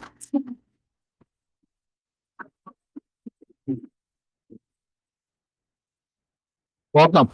Thank you. So thank you. I'm a K-1 teacher over at Krista McAuliffe School.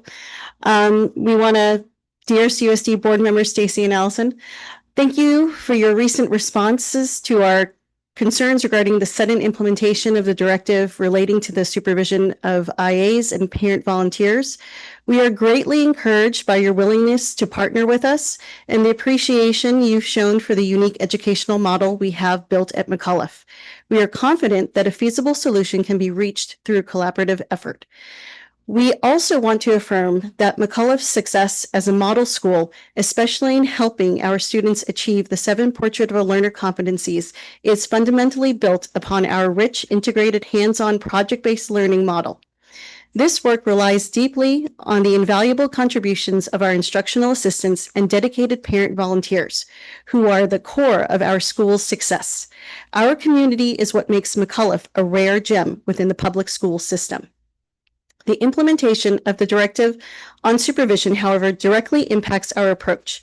This policy change would prevent instructional assistants from leading small groups and would severely limit the hands-on learning activities. Key traditions like the Halloween Carnival and the differentiated instruction that is vital to our high number of neurodiverse students will also be negatively affected. And I will stop there. Thank you. Speaker is Sonia Sheda.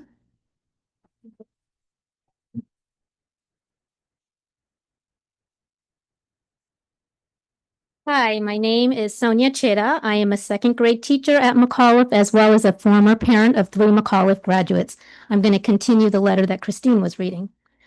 We are enthusiastic about your proposal to form a McAuliffe Community Working Group and are ready to begin the dialogue immediately.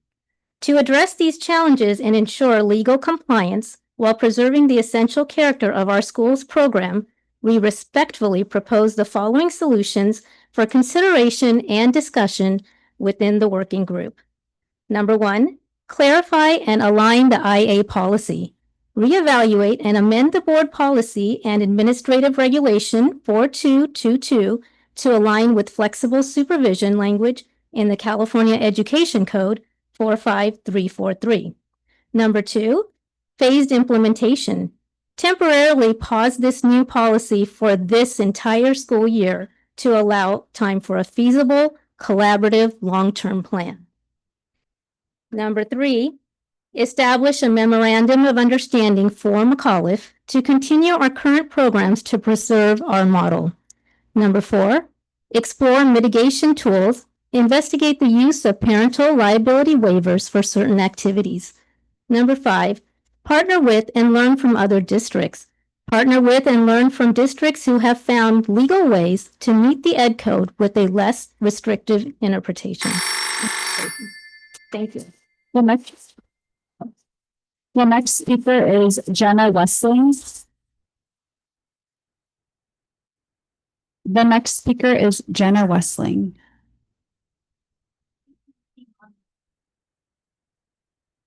Jenna, you should be able to unmute yourself and begin speaking.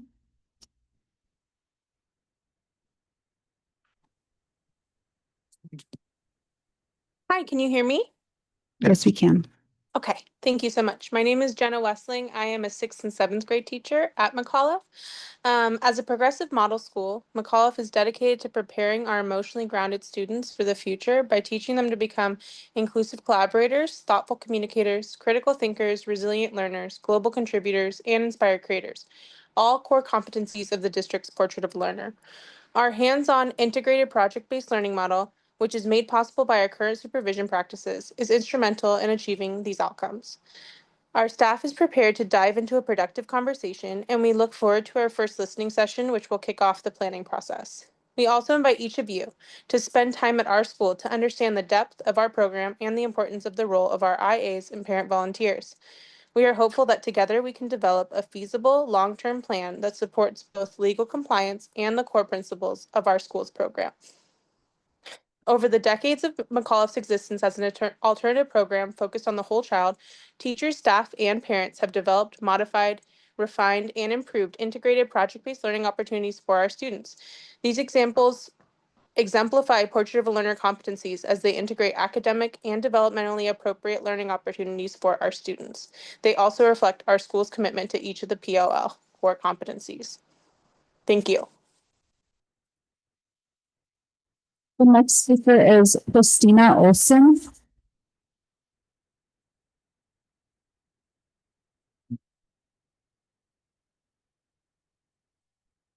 Good evening, board members and Superintendent Yao.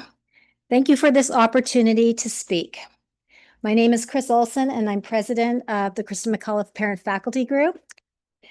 Over the past few days, you have received an outpouring of letters from our community. Thank you for taking the time to listen to the voices of McAuliffe's teachers, instructional assistants, parents, alumni, and students. We trust these letters have conveyed the unique value McAuliffe brings to our district, the strength of our community and sense of belonging, and the impact of our progressive parent participation program and small group instructional model on student learning. For all the reasons, both legal and educational, set forth in these letters, we respectfully request that the superintendent's team revisit its interpretation of state guidelines as they apply to McAuliffe's trained and fingerprinted parent volunteers and its instructional assistants. The parents of the Kristen McAuliffe Parent Faculty Group look forward to working in partnership with the superintendent's team to protect, preserve, and grow McAuliffe's unique program. Thank you for your time. The next speaker is August Albrecht Bueller. The next speaker is August Albrecht Bueller.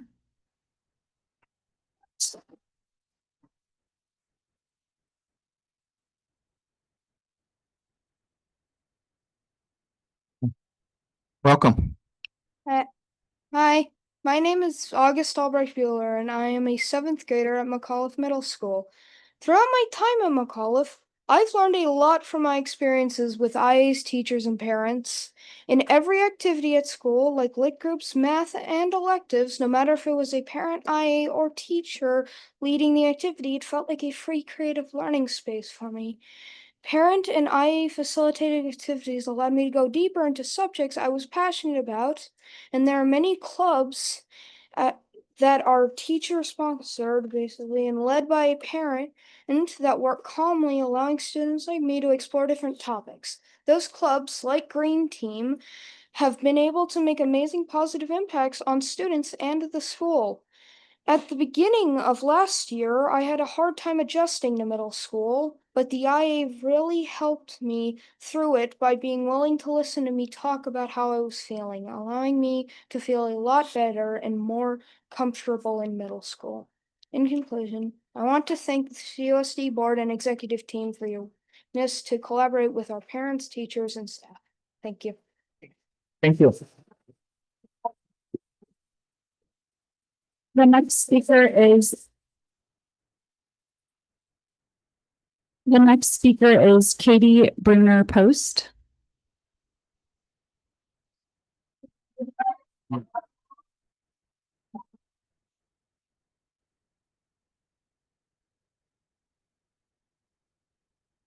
Good evening, members of the board. I'm too tall for this. My name is Katie Bruner Post. I'm a general ed instructional assistant and a parent at McAuliffe. I'm speaking tonight on behalf of the IAs, and we have a letter that we've sent that's a lot more in depth than this speech. We want to first thank Superintendent Stacy Yao for reaching out today to our community and agreeing to pause the immediate changes and take a collaborative approach to finding solutions for the future. As IAs, we want to emphasize the value and importance of being able to carry out a portion of our roles independently, especially when working with small groups of students. The autonomy to lead small groups outside of the teacher's immediate presence allows us to provide tailored support that we just can't offer in a full class setting. This is central to our philosophy and part of how we've operated for over 50 years. Some benefits of small group work include more inclusive collaboration among students, increased hands-on involvement, more differentiated instruction to satisfy various academic levels and social emotional needs, and a quieter, focused learning environment, which is really critical for our students who struggle in larger and noisier settings. These outcomes are only achievable when we're trusted to facilitate this work with a degree of independence. The Ed Code does state that instructional aides need not perform such duties in the physical presence of the teacher, and we respectfully ask that district policy align with the code rather than impose more restrictive requirements. Thank you so much for your time and consideration. Thank you.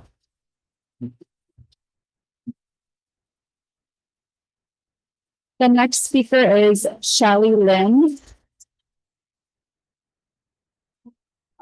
The next speaker is Shally Lynn.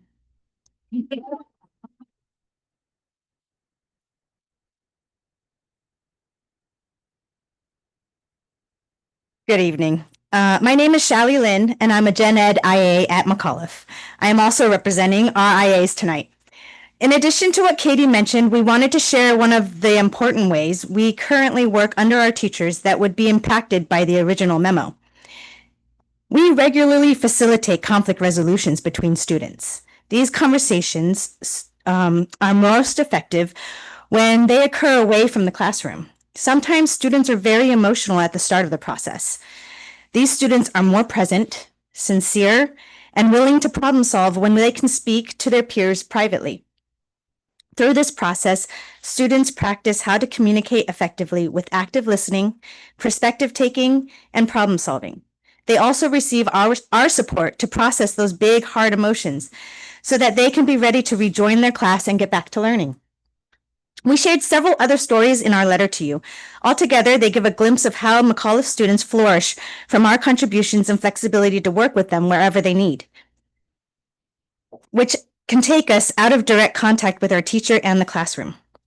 Meeting kids where they're at is one of the core values of our school, which allows school students to develop at their pace while guided by their teachers and supported by IAs and a community of trained and trusted adults. Thank you, Superintendent Yao, for pausing these changes and offering to include the community in the decision-making process. We look forward to other. Thank you. The next speaker is Ozen Eric. The next speaker is Ozen Eric.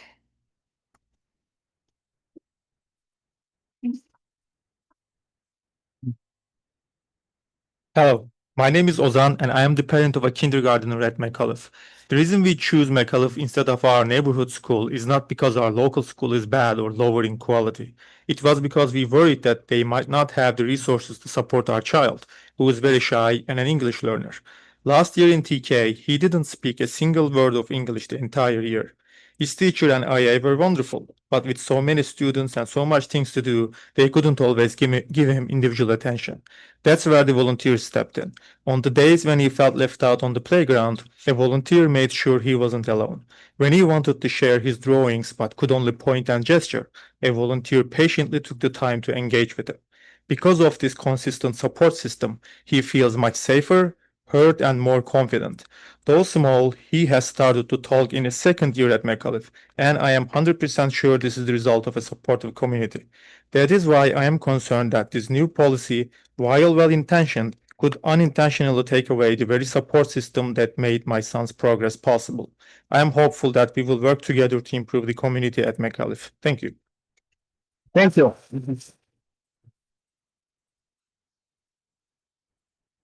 The next speaker is Tamara Ford.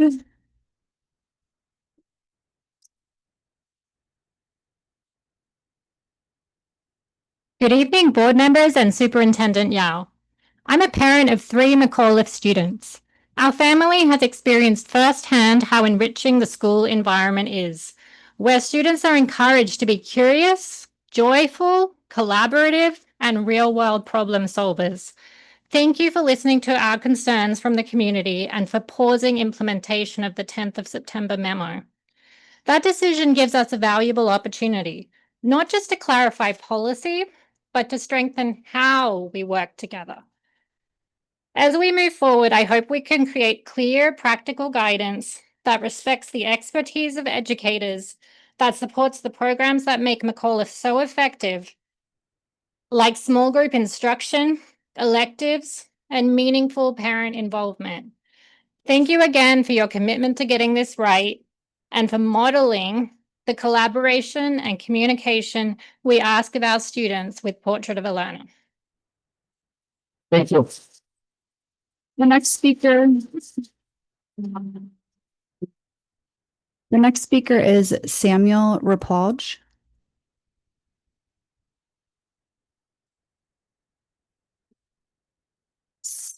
Samuel? Okay, I do not see Samuel. The next speaker is Heather Payne.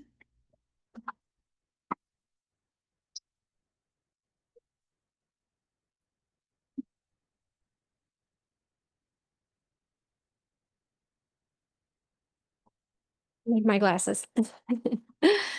Hi, good evening. My name is Heather Payne, and I'm a parent volunteer at McAuliffe. Members of the board, some of our students are worried, and that worries me because I alone can't protect their school, but together we can. This is my 8th year as a parent volunteer at McAuliffe Elementary, and my family moved from Sunnyvale to Cupertino. I even changed jobs just so that our family could attend McAuliffe School. Each year, every family spends over 160 hours volunteering, not because we have to, but because we believe in a program that educates the whole child and empowers parents to participate in meaningful hands-on learning. I get emotional. This is so important. One of the most powerful parts of McAuliffe's model is small group instruction. With teacher aides and trained volunteers, parents can focus on 10 to 15 students instead of 30. And that difference creates space for deeper learning and the unique electives McAuliffe is known for. I was given permission to share some of those tonight. My daughter created this in a 3D printing class with one of the parent volunteers. And then also she collaborated on this project in a 3D printing class. My daughter is a 7th grade student at McAuliffe. I just want to say we look forward to working together to keep McAuliffe a model of what education can be when a whole community learns side by side. Thank you.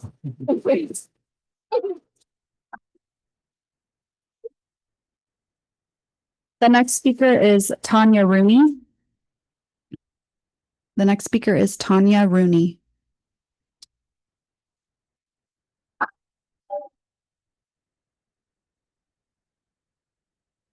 Passing. Okay. The next speaker is Jennifer Albright Bueller.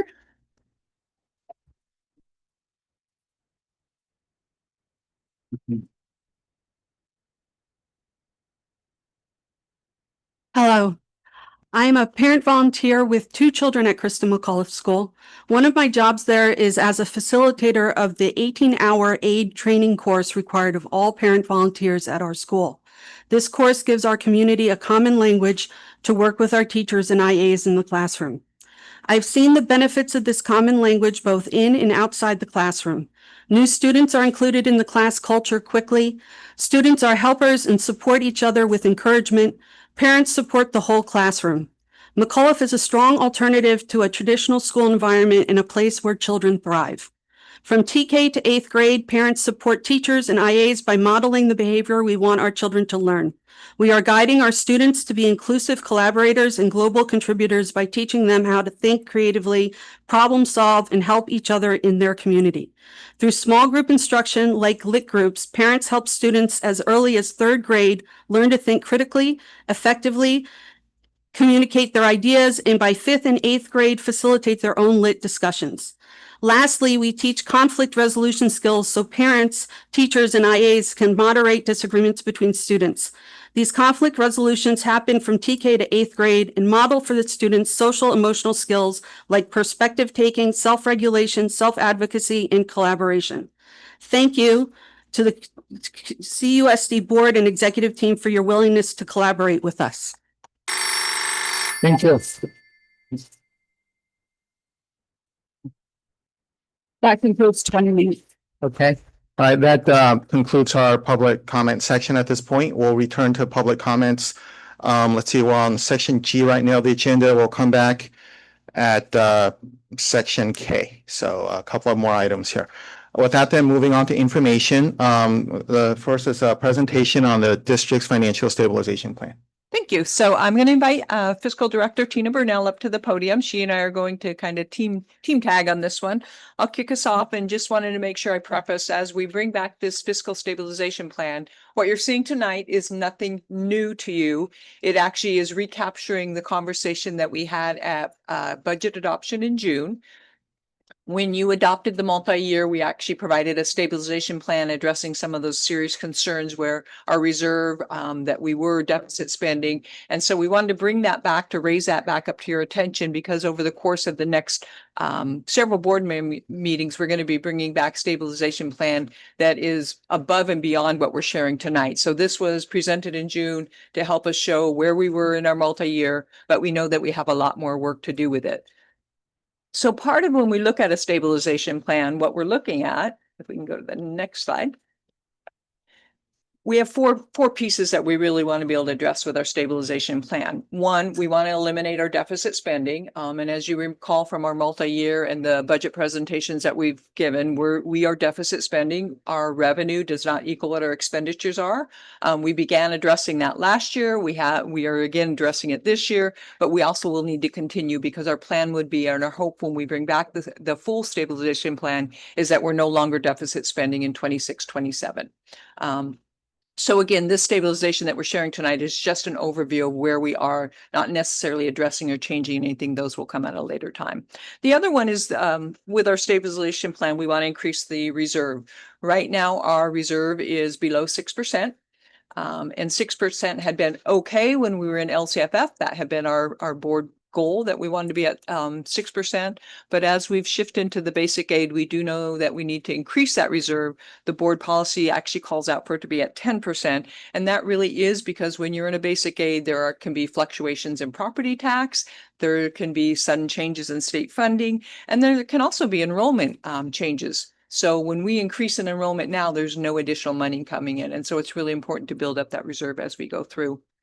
And then ultimately, we want to establish a pathway so that we aren't back in this situation, so that in 2 years, we're not coming back with you and saying, we're once again, our reserve is dropped. We're not able to, we're still in deficit spending. We really want to establish a plan that gets us to be stable and continues to increase, because as we maintain in basic aid, our revenue should be going up.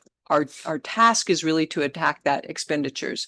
As shared in the past, we are spending about 90% of our general funds on personnel, classified, certificated, and benefits. That's extremely high. It's extremely risky. We do need to lower that. And the only way we lower that is dropping our expenditures.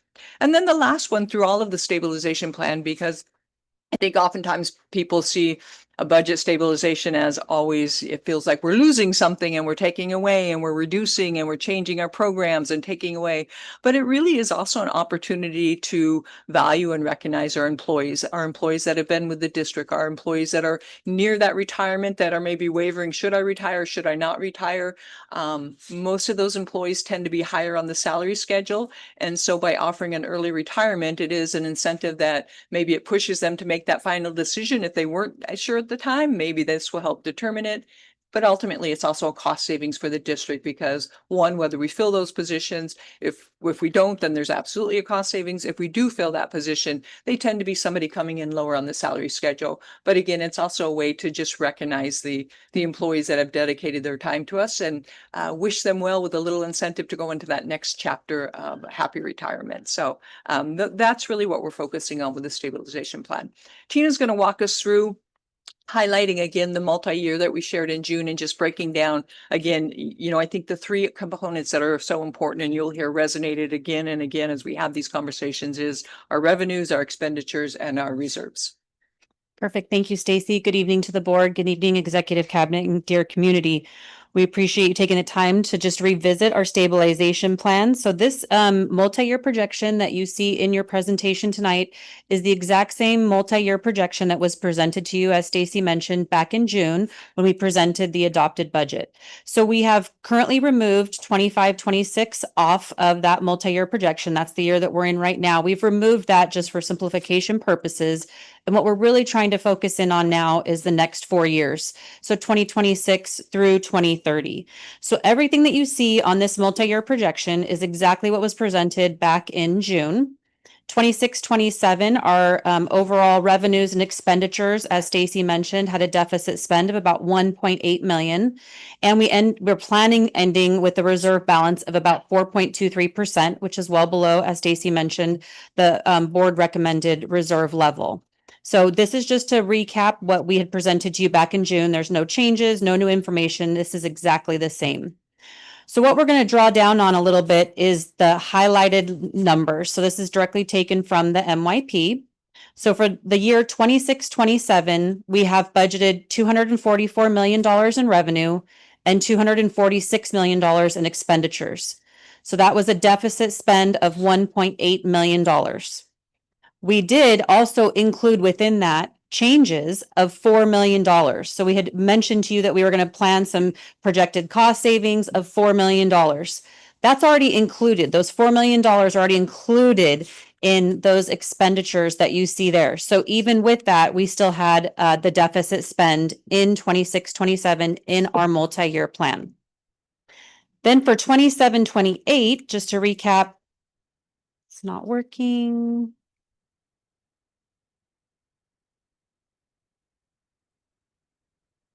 Pause for effect. I know. There you go. Perfect. So then for 27-28, just a quick recap, our total revenues that we had budgeted for were 253 million. Our expenditures were 250 million. So you'll see the deficit spend is not there. It's reduced. So we now have a net of $3 million revenue less expenditures. And that included a projected savings, cost savings from staffing of $707,000. So this was the continued staff savings cost from the SERP that we did this past year, the early retirement program that we did this past year. There's cost savings over multi-years. So this is continuing to see that cost savings out. This does not include any new additional savings measures, as Stacy mentioned, that we'll be bringing to you at a future meeting. So in this particular year, 27-28, we included that $707,000 in projected savings from staffing. We still only had a net of $3 million.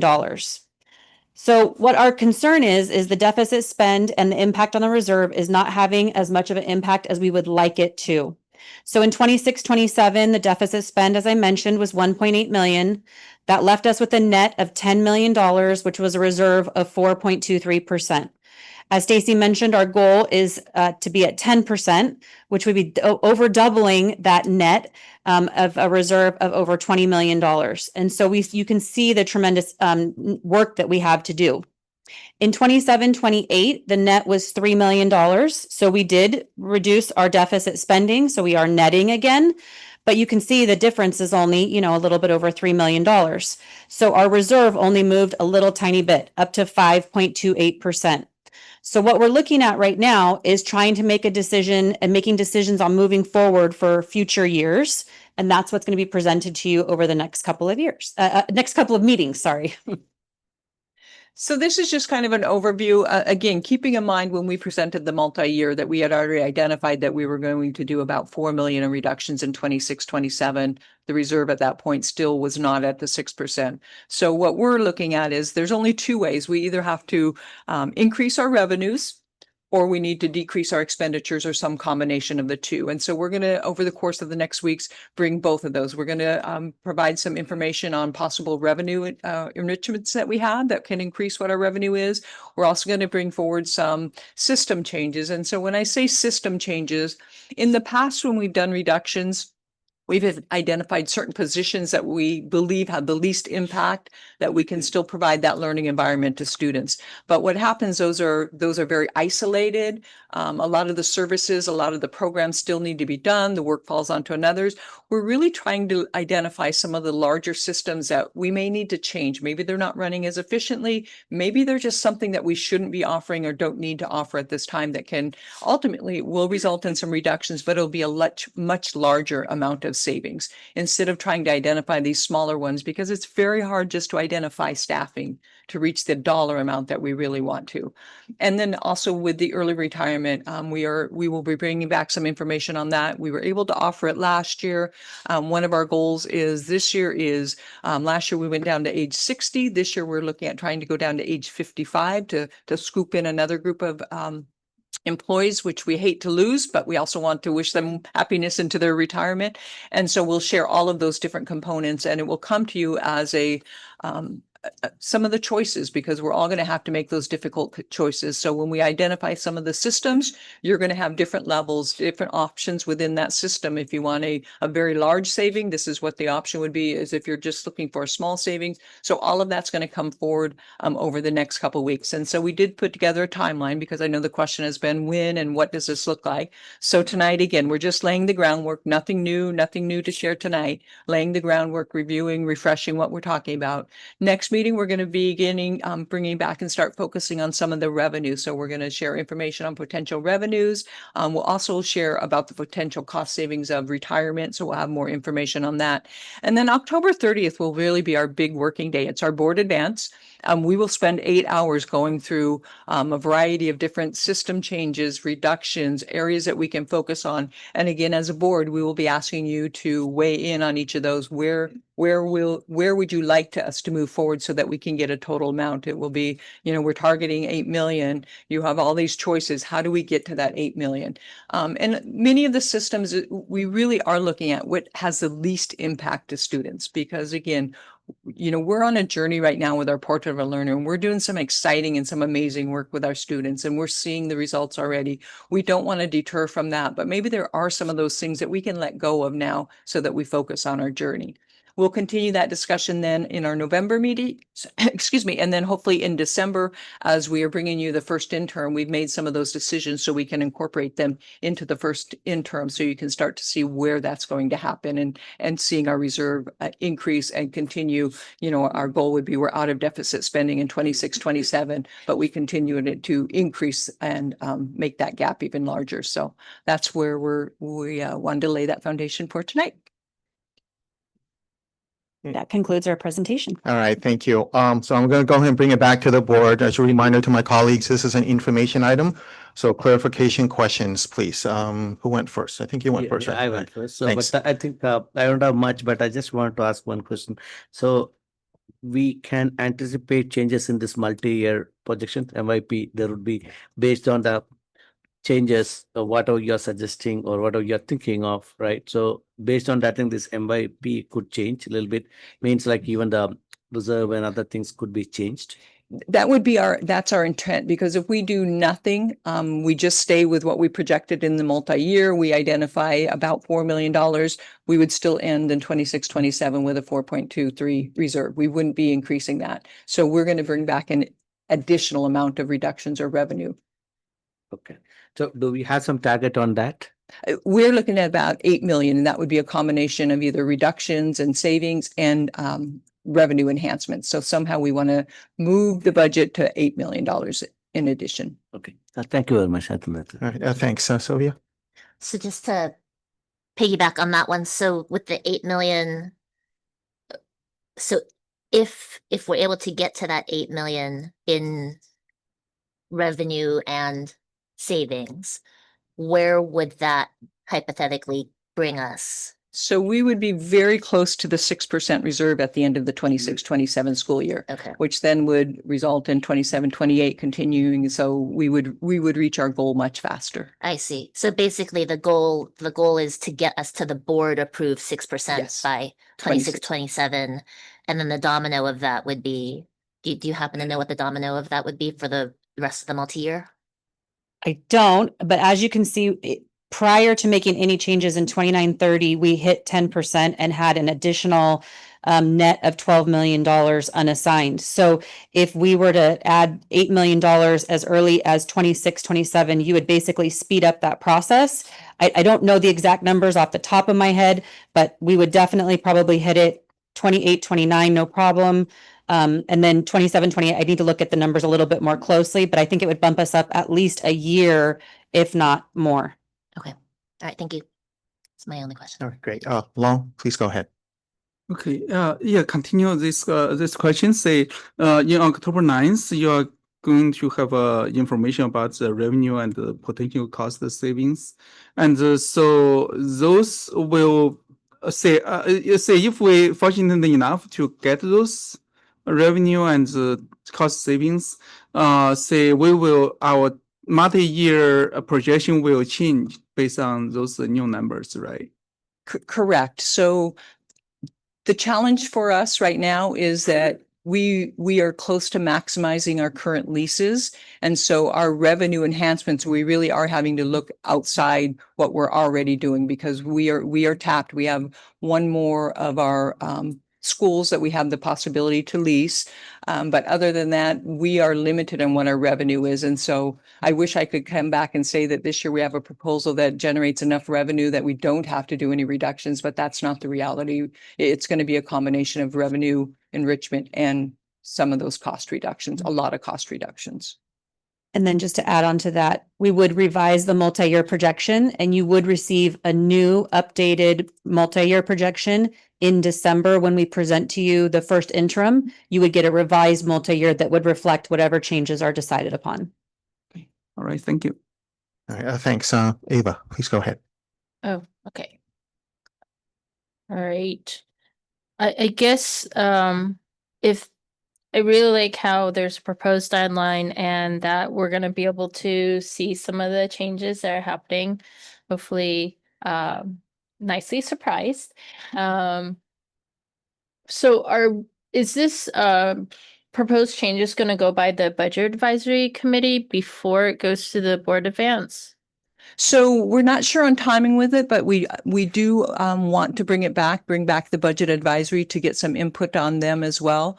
We have been doing some different activities with different groups. We call it our start, stop, go, just gathering information on what are some of those things that we should stop doing, some of those things that we need to start doing, and some of those things that we need to continue. So we are trying to gather that feedback. So we help as we're proposing this plan with you. Again, it's not going to happen that October 30th is really the first chance you as a board. We're not going to expect you to take any action on it. It's going to be a lot of information and a lot of processing. And, I'll just be very transparent. There's going to be some difficult decisions that we're going to have to make as a team to get us to be fiscally stable again. And, unfortunately, they are going to affect people and they are going to affect positions. And so one of our reasoning is we wanted to start as early as possible so that we can have planning. We can have that time to have the conversations as we roll it out as well. Yeah, I just want to make sure that our community input is in there because I remember we did a start, stop, go at the last budget advisory committee, but that was done after the meeting and our community members had to leave by then. My other question is, and I'm not sure if it's being considered right now, but have we explored of looking at contracted services? Contractors are more expensive than in-house employees. And the other one to kind of consider is looking at travel spending policies for all staff members, not just the teachers and board members, but including the executive board. And then have we explored our portrait of a learner is really important and we've had really great successes with it. Routinely every year, there's a huge, large expense of a large group of teachers flying out to a different state. And if you add hotel, airfare, food, and the cost of the professional development, I would think that it would be much more affordable if we can fly the presenter out and reach more of our staff and also can be. So looking at that and looking at a different practice and still continuing our portrait of a learner training. So I wonder if you all would consider those. Thanks. So we really are looking at everything. So every process, every system that we have, everything that we spend money on, we are taking a look at. So yes, all of those have been looked at and considered, and some may come back to you at the end of the month. Some may not have been fiscally possible to eliminate as well. So we can share that as well. Thank you. All right, thanks. For myself, just two clarification questions. One, the 8 million that we're talking about here, this is in addition to the 4 million and the 700K that's on slides 4 It's and 5. inclusive of it. Oh, it's inclusive of it. Yes. Okay, so Yeah. it's 8 million with that. Okay, thanks. And then in terms of the timeline, I see that we have sketched out a discussion action on November 20th. So the expectation is, I mean, the board may want to take more time to deliberate, but it sounds like the staff would be ready with the decision points by then. We are hopeful of that because that would then be incorporated in our first interim. If the board is still discussing and hasn't made any decisions, then it would delay when we can incorporate it, and you wouldn't see it until the second interim. Partly what our hope is for the October 30th is we'll get some indication from you as a board as to what direction. So as we're sharing some of the processes and you make an option, you may tell us, we're not interested in going down that road, or, you know, we absolutely like this option and we want to explore it more. So at least it gives staff an idea so we can go back and continue to work towards that. And some of those, based on that information, we may be able to build into the first interim. Others we may say may not be able to build into the second interim. Okay, thank you. So we absolutely want to give as much time as possible because again, they're going to be decisions that, you know, I think we have to weigh both sides, but we also want to make sure that we're doing it in a timely manner to allow our employees time. All right, thank you. Just checking, going around, any other questions from the board? I don't have. Okay, seeing none. Aaron, do we have any public comments on this item? No, we do not. Okay, well then, okay, we'll go ahead and exit this item. Thank you, Tina. Thanks. All right, the second information is on the Measure Z summer project updates. So welcome again. Good evening. I'm super excited to share an update of our summer projects. Our summer quick start projects included roof replacement, perimeter fencing, and transitional kindergarten playground retrofit upgrades. A little information. So TBK Construction Management team assisted us with all these projects this summer. Ryan Holman, TBK project executive, is here to share some updates with us this evening. Prior to that, I just want to give a little information. The roof replacement projects that took place at 4 sites. These 4 sites were chosen based on information from our roofing assessment that was done in 2024. The perimeter fencing project at the 5 school site, we're completing, or the final 5 schools needing perimeter fencing, and the transitional kindergarten playground retrofit upgrades happened at 5 sites. TK playgrounds were identified to be retrofitted ahead of any upper grade playground so that we could meet safety needs for the 4-year-old TK students. We did not complete all the playgrounds this summer. We'll be addressing 4 of them this fall, and the remaining 6, June and July of 26. Now for an update, Ryan? Oh, I advanced the slide. It's fine. Oh, there it is. Perfect. All right. So, thank you. I appreciate you having us here. Again, my name is Ryan Holman. I'm with TBK construction management firm. I want to thank you for putting trust in us to manage these projects. So, yeah, so let's go through here. So, I want to highlight these great summer projects, roofing, fencing, kind of playground updates. They're not always the most glamorous projects and they don't get as much attention as they should. So I'm excited to kind of talk about them. They're incredibly necessary and they provide great value to the district. So to go through each of these real quick. So the roofing replacements, so there are aging roofs across the districts, but this summer we tackled 4 sites. So Miller, Montclair, Lincoln, and West Valley.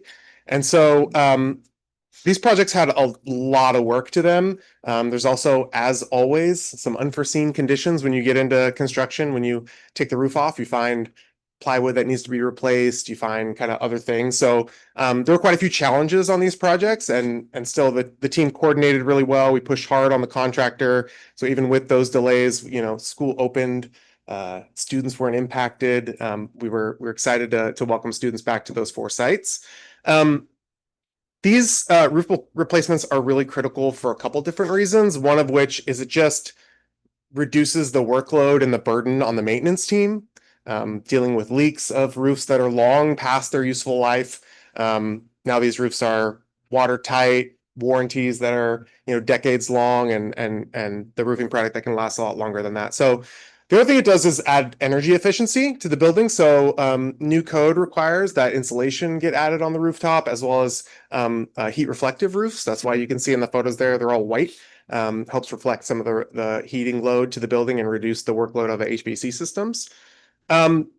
0 incidents throughout construction, and even with all those unforeseen conditions and some material delays, as you would expect, spring and summer is a very busy time for roofing manufacturers, so didn't always get the material exactly when the contractor wanted them, but even through all that, we worked hard to keep the projects on track.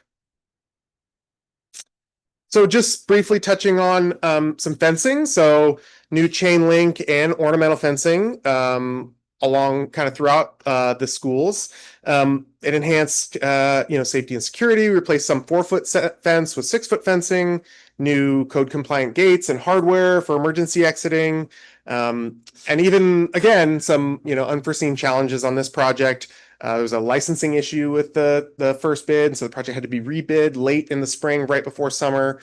And so there are some material delays. They couldn't order material quite as early as they would have liked. And so there's a few things that are going to happen throughout the fall.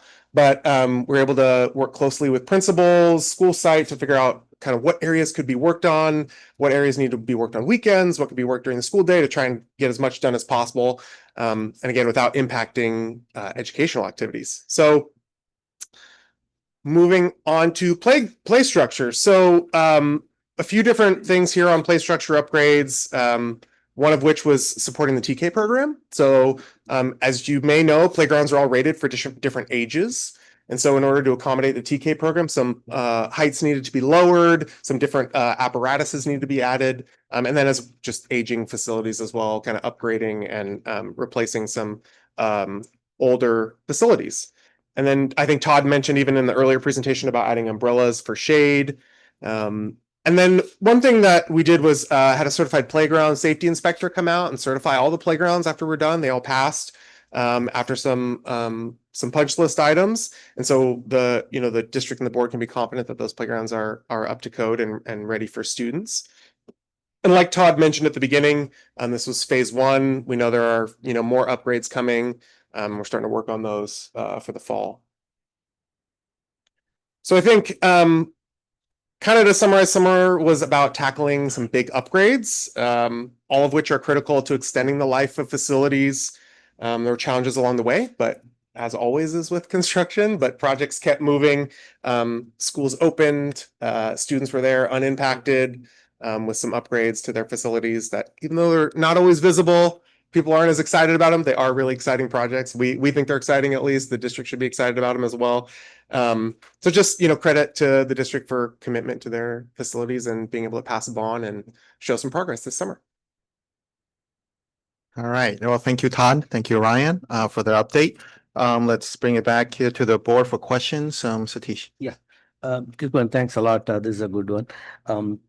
Like 2 questions. One is from the financial perspective, whatever we have projected, is it within that we were able to complete it, whatever during this time? For the budget you said on all yeah. So we allocated certain money for this, and we had to do X number of things. Were we able to finish it within that? There were some unforeseen, like a hazardous material abatement that came up. So those were added costs to be able to abate that hazardous material on the project for the roofing specifically. But there were some built-in allowances throughout the bid that we were able to use to accommodate some of the dry rot and stuff. So there were some added costs. And I think we already brought to the board for one for Miller for the abatement, and then the others will come as a final change order to reconcile the project at the next meeting. Okay, so it is within that whatever additional elements or whatever you have put within that, whatever unforeseen, or it's much beyond that? There were some that were beyond the allowances. Yeah. Yeah, so I think this is one area definitely we would be, because by the end of the projects, probably would we be going far out or not? Because this is kind of a pilot project, I would say, in this summer, what we have done. And if you are hitting more than what we thought, probably this could be an area of concern. Doing a good job, that's great, but at the same time, the financial part is very important, how Yes, absolutely. effectively we are using this money. Okay. Second And thing, I think, go ahead. sorry. Just to add that, one of the reasons why we carry that district contingency, like we were presented earlier, or for reasons like this. So may it not have been assigned to that project, but we know that we have a district bucket contingency that we could pull from for reasons like this. Okay. The next one is about the quality of the work, especially I think fencing has been like going on. Even prior to this also we did some fencing, right? And only the delta what we are doing now. And there were some concerns raised last year and things like that for the other one. So how is it, it's been implemented now? Is it like because I know the playground stuff, you said that somebody's what is that, approving it or like, making sure that that is up to the standard. So what is for the roof as well as this fence? How do we ensure those things? Yeah, it's a great question. So the first layer on all the projects is that we have a team member or two team members on site at all times, managing the work, witnessing the work, doing daily reports, keeping track of, making sure that the contractor's installing per the plans and specifications that have been, designed by the architect and in some cases approved by DSA.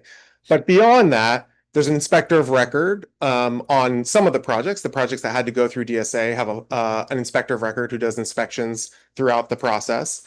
And then in addition to that, on the roofing projects specifically, the manufacturer of the roofing, Tremco is the roofing product manufacturer, they're on site virtually daily as well, doing inspections, producing reports, corrective measures for the contractor to take, because at the end of the day, they have to provide a warranty on their system. So they want to be very sure that the product is installed properly. So there's sort of three different levels of quality inspection. And some of the review of what we're looking at does overlap, but a lot of it is sort of different as well. And so there's three different perspectives that happen reviewing throughout the summer construction. Great. Thank you. Thanks, Sylvia. A couple questions about the roof and the fence. And so the summer projects for fencing, I know like some of these sites, like the gates are still missing. Yep, that's exactly right. Yep. So is there a timeline on when that's actually going to get? And is it a supply chain issue? Is it Yeah, so I probably should have spent a little more time on it. I breezed through it a little bit, but there was a rebid that had to happen right before summer because of a kind of a technicality on a contractor licensing is my understanding. And so the contractor who's doing the fencing and gate works got on board a lot later than would have hoped. And so they had to place their order later. And so the material lead time pushed out. So they're expecting gates in October. And so they'll come out and install those gates as soon as they get them and as they get them as well. So if they get them in phases rather than in one lump, they'll come out and install them as soon as they receive them. Okay, great. Yep. So you anticipate like for all of, I think there's a couple campuses where it's still missing it. Yep. It should all be done by next month then. That's my understanding. I will follow up and get back to Todd on that, but that's my understanding is that the ship date is in October at this point. Yeah. Okay, great. The Miller roof, I'm just curious. I know that there's been a challenge sometimes with kids climbing the roof.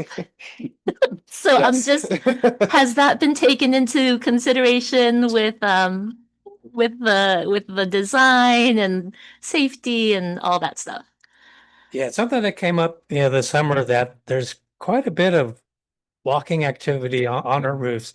Over the summertime during the construction, we put security in place overnight and on weekends just to ensure that there wasn't any vandalism to the roof or theft of the roofing material to ensure that. In regards to ongoing, we still believe there is some even, post project that we're going to have to take a look at when we talk about looking at safety security, within Measure Z. That's something that we're definitely taking a look at. Okay. And then also in regards to the roof at Miller, so it's the roof and then the insulation. Is the ceiling a part of that project as well as ceilings kind of interior? That's right. Ceilings are an interior finish. Yeah. Okay. So they replace basically, if you could imagine up on top of the roof, there's the structure that holds up the building. On top of that, there's sheets of plywood typically. Okay. and everything from that sheet of plywood up, and in some cases, the plywood itself, if it was damaged when we discover it, that all gets replaced. But everything from that down, so the ceiling that you see in here was not part of the project. Okay, Yeah. all right, because I know there was some ceiling damage and tiles. Actually, that's a good point. So at Miller, there was some damage to some ceiling tiles. So when they do abatement work, they have to keep the roof wet. Actually, they have to spray water on it. Okay. And so they got a little overzealous, and they did damage some ceiling tiles. So they replaced all of those damaged ceiling tiles inside. There were maybe 3 or 4 ceiling tiles, but we didn't replace the entire roof or ceiling. Excuse me. Okay. Great. Yep. Thank you. Yep. Thanks. Long, please go ahead. Yeah, I have 2 questions, and one is that you mentioned that play structure phase 2 will be going on in the fall. So I'm wondering whether it will interfere with school activities. So the schools that we have going in this fall, I've already coordinated and worked with the site administrator. So we're going to leverage the Thanksgiving break to start them, and then maybe if needed, a couple of days the week after. And then one of the schools at Eaton, we're going to be using the winter break to get started, and hopefully that is done even before the kids come back in January. And then the one new playground that we have going in at McAuliffe, because they didn't have specific kinder playground, it was a combo kinder upper grade playground. That's actually going to go in a section of the by the kinder TK rooms, but it's away from their play area. So we're going to be able to do the installation of that and not bother or get in the way of the students in their play area. Okay, cool. Thank you. And the second question is that it's page 3. You showed a picture of a piece of roof. I guess. Is that water damage or? Yes. Yeah. So the bottom picture there, it's probably too zoomed in to tell what it is. It's a sheet of plywood on a roof that's been repeated water damage from the old roof before we did the replacement. So that's part of what we're talking about the allowances that were built in. We know that when you take a roof off, there's going to be some of that. It's impossible to know how much until you take the roof off. And so we build in an allowance. So anything like this gets identified by us, by the roofing manufacturer, and we go through and mark all the sheets that need to be replaced. And the contractor comes through and replaces those, and it comes out of that allowance that's built into the bid. But that's what that picture is damage of a decking plywood sheeting. Okay. All right. Thank you. Thanks. Ava, please go ahead. Thank you both for being here. I have a question regarding the roofs, and I've heard this not at Miller, but also at Cooper Middle. How are some considerations for increasing security for access to our roofs? And from time to time, some things come up. So our M&O department will go out and, put up some barriers at known locations in which students are coming up or getting onto the roof. When we actually walked Miller this summer, and you could probably there's so many entry points or ways in which you could get up on a roof that you wouldn't think you'd be able to get up on a roof. I had a demonstration by one of my teachers when I was at Hyde getting up on one of the canopies. But it is something that when it comes up, our M&O team will go out there to take a look if there's something that we can place in there as a barrier. It's a follow-up. Have we considered security cameras? I think that's something that we'll be taking a look at when we look at security with Measure Z. That'll be it. Thank you. All right, thanks. As for me, first, I just want to make sure. So all the things that are listed here, the only thing that's not finished yet are the gates, right? That's correct. That's what I thought I heard. Just wanted to make sure. Okay. Correct. And then there were also a set of items like HVAC controls and things that we had approved. Is that part of the summer work or is that later?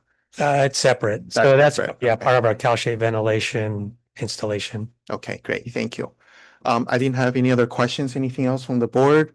If not, do we have any public comments on this item? No, we do not. Okay, all right. With that then, thanks, Todd. Thanks, Ryan. Thank you. All right. Okay, let's see where are we. Next item on the agenda is the action section. We have one action item tonight. So it's the resolution to certify sufficiency of instructional materials.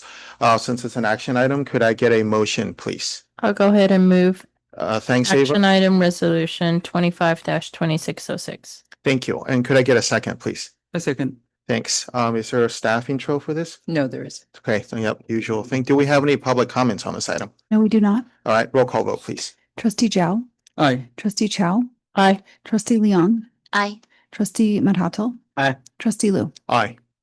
All right, section I, consent items. We have 3 consent items tonight. Could I get a motion, please? I'll make a motion. Thanks. For the consent items. Thank you, Satish. And a second, please. A second. Thanks, Long. Roll call vote. Trustee Zhao, Aye. trustee Chow, Aye. trustee Leon, Aye. trustee Madhato, Aye. trustee Lu. Aye. All right, board activities. So anybody like to go first to report on what fun they've had the last 2 weeks? Or activities too. Seriously, no one wants. We're in a lot of stuff, Satish. I think there are too many things actually. Yeah. We were having some short meetings, but I don't know. I'll think about it, but I think All right. nothing significant. Okay, who liked Ava? Looks like you're ready to share, or you guys are looking at each other. I'm looking at each other because there was a lot of activities. The Santa Clara County School Board Association, California School Board Association had a networking reception with other school board members. So it gives us an opportunity to kind of talk about networking, connecting, but also getting to learn about some of the practice that they're doing in their school districts. I did a buildings trades tour with the electrician training facility. Do you want to take over? Because there were some events that you were with me on. The networking reception, Sylvia was at with me. Sure. It was a great event. Yeah. Is there And and state then of the city, right? oh yes, that's right. We both did so which ones are you talking about? Ava and I both attended the State of the City at Sunnyvale. We were representing CUSD there. It was great because Sunnyvale honored their high school student of the year, and he's a Murdoch Portal alum. So that was really wonderful to see the things that he's done contributing to the city and the community. And then we also attended the State of the City in Saratoga, where their Courage and Leadership Resident of the Year is one of our Blue Hills parents as well. And so it was really great just to see the amount of community involvement that our students, our families, our parents are all super involved in the community as well. So, and then I attended a couple other things. Did you have any others that you wanted to? Oh, yeah. I did the 2x2 so it's basically a meeting between the city of Los Altos, Fremont Union High School District, and we just gave updates in terms of each other. It looks like with the Homestead Corridor, we're kind of like battling for funding, and it's a matter of like, can we get prioritized to get that funding? And as we sit here, the cost of the construction goes up. So that was good to have the update. And we decide to still have the meeting to let people know that the meeting is going on. Yeah. Keep it open, but not like an official, what would you call it, Stacy? An official, Yeah. huh? Not a Brown Act meeting, but we want to keep it open to the public. Sunnyvale. So I attended the CEF 5K kickoff last week, and so much great thanks to our CEF Endowment, Education Endowment Foundation that has been partnering with the district and providing all this funding and, wanting to fund our electives and teacher grants. they need a lot of help. It's putting a plug in for people who want to help with marketing, who want to help on the day of, who want to help with volunteers, who want to help with refreshments, getting sponsors for the 5K. It's going to be a really great event and an opportunity to get to know lots of other volunteers and parents and community members across our district. And so if you're interested, look up the CEF website. So, yeah. I'll go ahead and go. I have a long list here. I've been playing bingo and crossing things off as people mentioned them. I think the one thing is I was in, I think with Satish and somebody else on, we hold these board office hours where two of us spend an hour and take questions and comments from the community. So oh, sorry, Ava. Yes. So I did one with Ava for staff, and we did one with Satish the next day for the community. We had, I think, one person for each, but they came with, I think, really solid stuff to talk about. We're able to sort of help them with that. Let's see, CEF, yes, did that. I just want to mention, I think what Ava said about the Electrical Training Alliance of Silicon Valley, I think hosted probably all of us on basically looking at their CTE their facilities for training electricians. So we're very impressed with the quality of both the instruction, the material. So I just wanted to sort of, thank the executive director, David Beanie, for inviting all of us for that.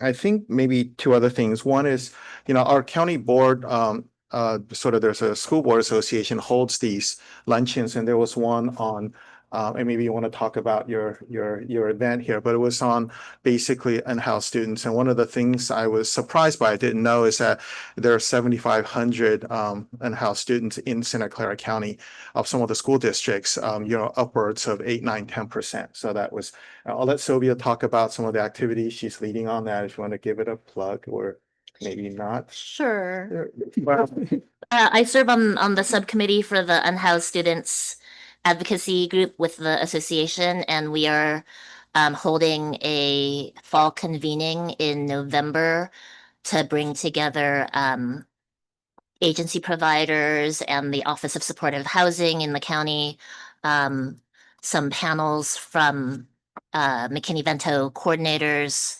and principals at schools that have larger populations of unhoused students or who have housing insecurity issues. And so would love if you guys can all come to that. It's going to be Saturday, November 15th.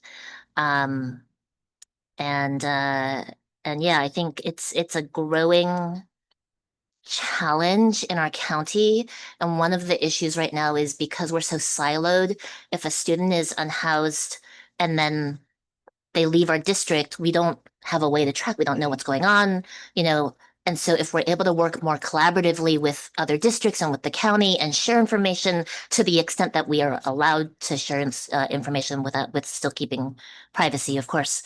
But to be able to advocate together and collaboratively work together so that we can make sure that the students can't learn if they don't have basic needs met. And so what can we do together as trustees, together as board members, leaders across the county to make sure that we're caring for these students. So yeah. Thanks.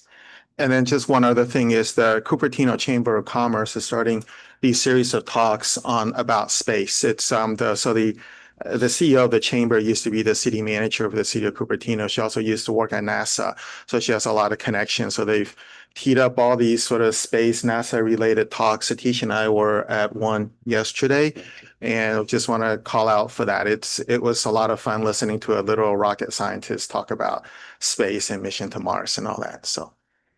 Okay, anything? Yeah, I just want to say about 6 events I myself and Jerry attended. Yeah. So probably I think 4 of them you already covered. I think one thing which you missed is I think the fall festival also we had and so both me and Jerry were there. It so happened that everywhere Jerry and me together.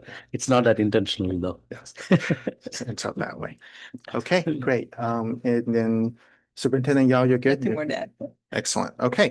With that, then I'm gonna maybe just real quick agenda setting. Is there any requests for items for future agendas? Okay, if not, then let's go ahead and return back to public comments. So Aaron, if we could continue the process and invite the next speaker, please. The next speaker is Catherine Navone.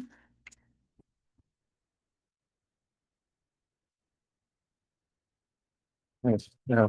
Welcome and thank you for your patience. No problem. Thank you. McAuliffe's unique approach with small group instruction and collaboration has directly, positively impacted both of my children's success in high school, academically and socially. The ability for IAs and parent volunteers to lead small groups outside the main classroom in a variety of settings, kitchens, gardening areas, stable room, blacktop, etc., is critical to McAuliffe's program. Note that in this capacity, parents and IAs are facilitating teacher-directed activities. One way McAuliffe educates the whole child is by integrating curriculum. For example, in cooking, children naturally use math, reading, teamwork skills, and learn life skills by cooking a variety of global cuisine and cleaning up afterward.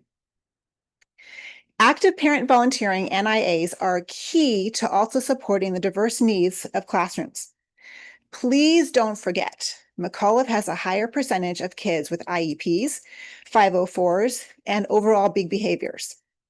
Families choose this school because it's incredibly inclusive and supportive. Although challenging, it's heartwarming to be able to go with the child exhibiting a big behavior just outside the classroom for a break, a chat, or even just to sprint 20 yards to get out some extra energy. Parents and IAs are trained to facilitate conflict resolution. Shoot, that went fast. Okay. Thank you very much. All right, thank you. The next speaker is Deepa Karunakaran. Deepa Karunakaran.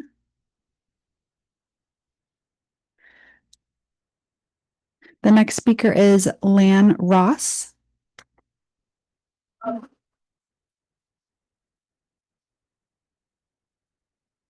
Good evening. When my child first started school, we were thrilled to be in a reputable program. However, our excitement turned into concern. After 1 year, my child became shy, fearful, and uninterested in learning. Luckily for us, we live in the Cupertino School District, where families get a wealth of choice program. Because of this, my child was given a second chance to rediscover the love of learning. At McAuliffe, the transformation has been remarkable. She is now confident, curious, and engaged. Just last week, my second grader couldn't stop talking about plasma around stars, something explored through small group deep learning. Hands-on learning and small classes here make education come alive. I see this not only as a parent, but also as someone who aids in the cooking class. The class isn't academic in the traditional sense, but it gives students the foundation for lifelong well-being. Here, students are not just memorizing facts, they're gaining skills that will prepare them for the future. They learn about conflict resolution on day one and apply it until they graduate. This teaches them how to listen deeply, develop empathy, and navigate complex emotional situations. McAuliffe is a choice school. We chose it because of the whole child philosophy, the wealth of electives, and deep learning opportunities. Without these, McAuliffe would just be another neighborhood school, and that would be a tremendous loss for everyone. I respectfully ask you for your support and creative thinking to ensure McAuliffe continues as the unique school it was designed to be. Thank you. Thank you.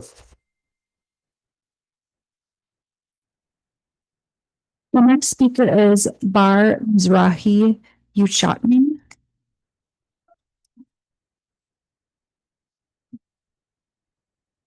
Team members of the Board, Superintendent Yao, thank you for your collaborative approach to working with us. I'm a mom of 2 kids at McAuliffe. I'm also a part of the team who helped facilitate the extensive training of parent volunteers, thoughtfully crafted by our teachers. I was able to see firsthand how caring and invested our parent volunteers are in the well-being of our students. You take care of my kid, and I take care of your kid as part of our mission. Our parents' execution of the smaller group settings is vital for our program. Please don't take it away. The intimate settings allow for many benefits, all fitted within the district portrait of a learner, as well as a small and focus enhancing movement that many children benefit from, and building stronger connections and a sense of belonging for children within the community. I personally know families who moved to the district just to be part of our school community. Our win is a district win, as we are all one community. We hope the board will keep an open communication with us families to address all concerns openly and collaboratively, protecting student safety, complying with state ed codes, and the mission and philosophy that brings our families together and help our children thrive. Thank you. Thank you. The next speaker is Angela Chang.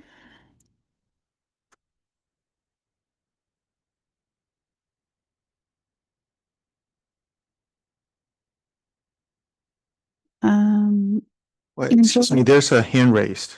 That is not the speaker's name, however. Okay.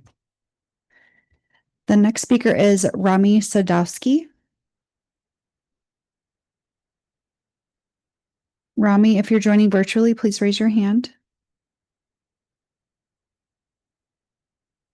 I do not see Rami. The next speaker is Jeff Chang. Jeff, you should be able to unmute yourself and speak.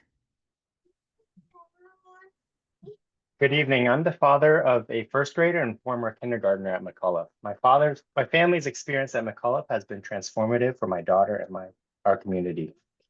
Recently, I began working with teachers to facilitate a program called Stegel for our first graders. Stegel is an indoor obstacle course where kids build balance, coordination, and creativity.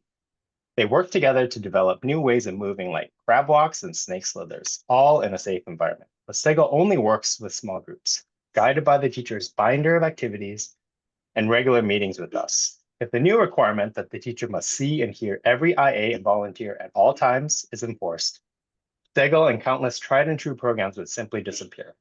That's a loss, not just for current students, but for the next generation. My pre-K son, who we hope attends next year, and our infant down the line. Our 3 young kids are also why I can't attend in person tonight on such short notice. McCullough is the only CUSD school with 50-year legacy of effective small group instruction and meaningful parent participation. As Superintendent Yao herself says in her bio, we should recognize and respect their unique cultures and offerings at each district school. If McCullough loses what makes it special and becomes just another school, my family would be forced to reconsider where our children learn, seeking a district that genuinely values these essential qualities. Please don't let McCullough lose this identity and proven methods. Reconsider this requirement and allow the magic of small group learning and parent involvement to flourish as it has for decades.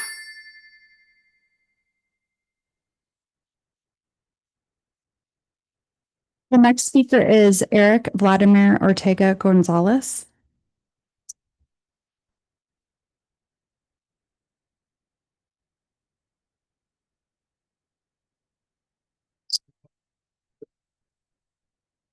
Safety of children I will not show you this is an option because all talking to my kids. I also want to say this is the unique approach of advocators.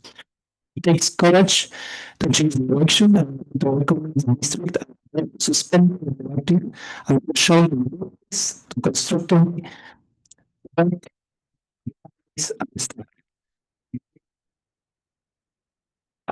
story.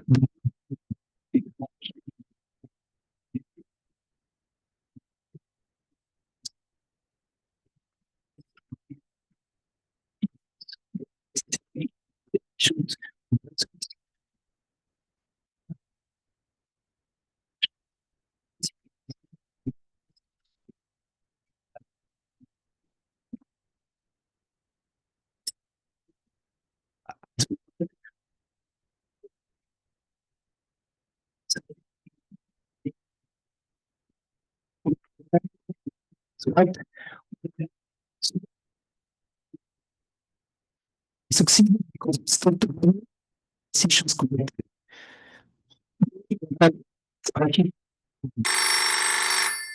Thank you.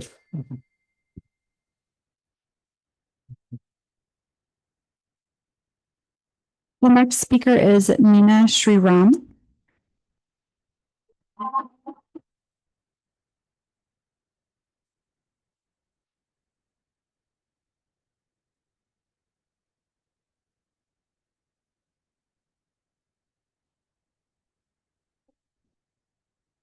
First of all, we're just working together to do the speech. So, first of all, we would like to thank you for giving us the opportunity to speak. My name is Brooke. I'm in 7th grade in Laura's class at McAuliffe. And my name is Mina, and I'm in 7th grade in Janet's class. We would like to talk about what makes McAuliffe so special. Yeah. So one of the things that makes McAuliffe really special is like the literary groups. So we get to do it in small groups and with parents leading each group. And that helps us a lot because we get to each feel heard and understood because we get to work in smaller groups, so each person gets to say their part. We also, like in class, we also can talk in bigger groups. So it's not just, we're not going to be ready for high school when it's like whole class. So it also can help us make that transition. Also with math, some math classes are taught by IAs as well. So then each kid gets to be in a class their grade level. Like there are different math levels for each. So then each kid gets to be in a grade level that they feel comfortable in, and it's not too hard or not too easy for them. Like, another thing which makes McCall special is electives. There are so many opportunities which are different than what would be provided at other schools, but they also teach us skills. Thank you. Thank you.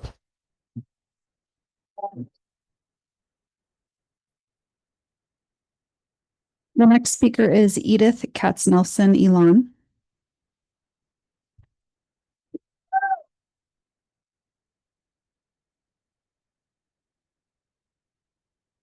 I'm here speaking for myself and my wife, Edith. First, I'd like to thank you for suspending immediate action and offering to reach a collaborative and best decision and solution. I'd like to tell you a little bit about the journey we had. We're parents to 2 children at McAuliffe. We feel that McAuliffe is really special. 2 years ago, we made a life-changing decision to join McAuliffe. For that, I moved from Santa Clara. We were in Santa Clara district to Sunnyvale. In our previous school, we felt it was really a black box. We couldn't see what's going on with our kid. And in McAuliffe, we hoped that our son's education would go to a place where both him and us would have a sense of belonging and community. And with McAuliffe, we found exactly that. Since our son transitioned to McAuliffe, we watched him like he hadn't before, and he's to become a confident and engaged member of a vibrant community. Last year, our younger son also joined McAuliffe. This sense of community is the direct result of our unique parent participation model. The Open House allowed the creation of specialized hands-on environment. It allows small group learning, child-centered focus. Having it allows the school to offer unique lessons such as cooking. There's much more cooking than just cooking. Thank you. Thank you.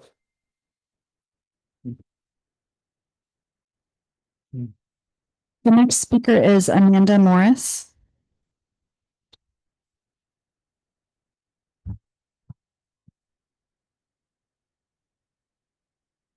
Good evening. Thank you to the board president, Leo, for your thoughtful reply to my letter.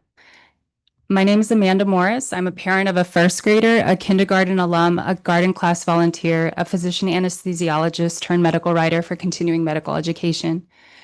In medicine, immediate supervision does not mean constant line of sight. It means being available right away if needed. Applying a stricter definition here seems unnecessary, especially when carefully trained adults are already supporting students under teacher direction. Electives are what make McAuliffe unique, and they would be at risk under such a narrow definition. In garden class, for example, students buried a pumpkin alongside a plastic bottle to study decomposition, needs under different conditions to test predictions, observe an apple tree through the seasons, making scientific drawings and reflecting on how both they and the tree change over time. These lessons not only science skills, but also empathy. I'm leaving a copy of a kindergarten garden curriculum developed by parent volunteers, IAs, and teachers, and aligned to next generation science standards. And I'd be happy to share a digital copy as well. I respectfully urge the board to provide clarity about the district's long-term goals. Are the intentions to support enrollment and preserve McAuliffe's unique choice identity, or to remove identity, reduce enrollment, and pave the way for closure? Families deserve transparency. Thank you.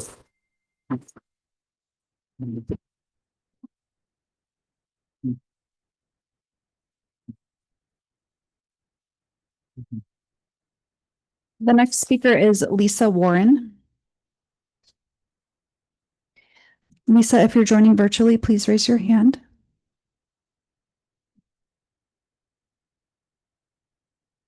Lisa, you should be able to unmute and begin speaking.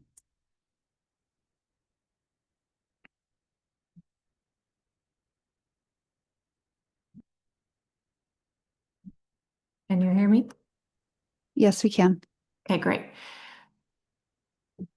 Cupertino City Council conference with negotiators about purchasing the Finch property. The vacant property is bordered on two sides by Sedgwick Elementary. The other two sides border a number of single-family homes. It is also a designated bike boulevard area with Cupertino High School and Hyde Middle School in very close proximity, making it the center of a tri-school area. This is not a good location for a development of high-rise, high-density housing that would have only one way in and out, and that would be a driveway on Phil Lane with Sedgwick's current walkway, driveway, and drop-off way too close. Residents are hopeful that the city and the district will work wisely together so that the city prevails in purchasing Finch for a nature park. I ask that anyone who's concerned about the safety of bicyclists, pedestrians, etc., including students, show support for the district seriously committing to selling the Finch property to the city. And remember that Ada Pesturano's trustee gave the opportunity to purchase only to CUSD. It was never on the open market. The family matriarch hoped for the property to be used for the benefit of the district and its residents. A bidding war for the property was not an obstacle. That was intentionally done by the seller. Please consider what would happen if a property was sold to or traded with an entity that wants to create an out-of-place, incompatible development in the center of a tri-school, low-density residential area. And picture years of construction activities taking place adjacent to an elementary school on an already difficult to navigate T intersection. It is wrong not to consider the impacts of the use of the property. It would be poor judgment to assume. Thank you, Lisa.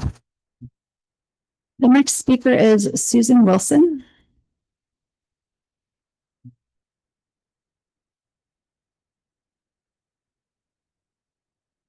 Hi, thank you for the opportunity.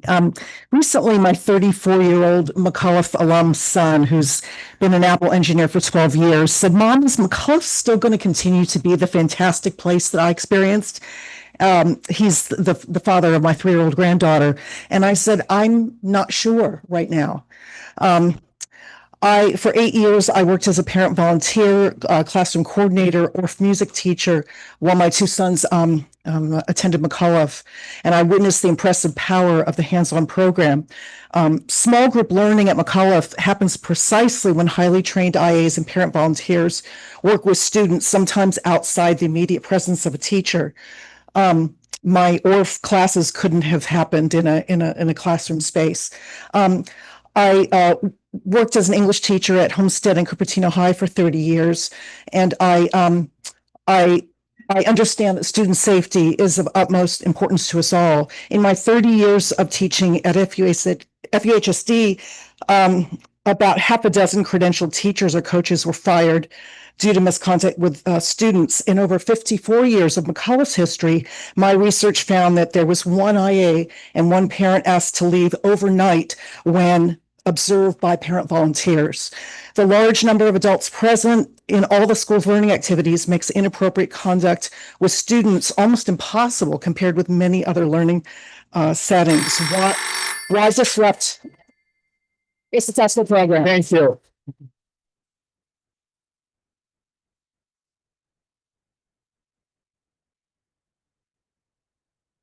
Speaker is Michael Ferris.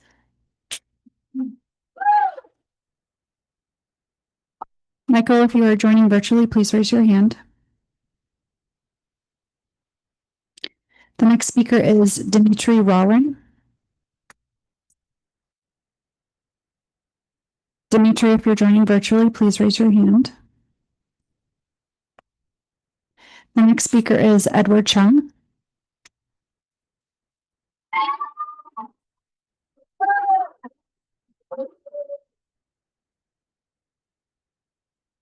Good evening. My name is Edward Chung. I'm going to get right to the point. I'm a McAuliffe parent. I'm an attorney with a background in education law. I emailed the board yesterday night to express my concerns that the McAuliffe directive was actually not in legal compliance. I genuinely appreciate that the board responded so promptly, that they have promised to research my legal findings and suspend the directive for the time being. That being said, I'm very troubled by that way that the directive was initially implemented. The directive essentially requested that McAuliffe suspend the way that it's operated for over 50 years on 10 days notice with no notice to the public, no opportunity for comment. That's unheard of. I appreciate that going forward, it looks like further legal research is going to be done. I assume you will talk to your legal counsel. And I just ask that we all be apprised of that. Legal compliance is an extremely sticky issue. There's a lot of gray. There's a reason why millions of dollars and years of litigation happen. It's because it's such a complicated process. So any new directives should be provided with a lot of notice for comment, a lot of notice and comment, and an opportunity for us to do our own legal research to see if we agree. So that's all I ask. I thank you for your time. I thank you for everyone's efforts. You can tell we all really care. So thank you. Thank you.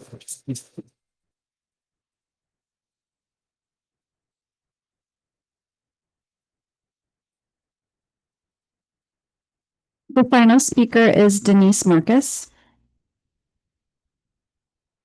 Denise, if you're joining virtually, please raise your hand. I do not see Denise. That was our final speaker. All right, thank you. All right, that concludes our public comment section. Thank you all for being here. The next item on the agenda is public comments for closed session. Do we have any public comments for that? No, we do not. All right, in that case, I'm going to adjourn us to closed session. Thanks, everyone. Wait, What? I'm sorry. Oh, sorry. So, did we do the consent calendar? yes. Okay, we did. All right. Yeah. Thank you. All right. Thank you. Thank. Okay.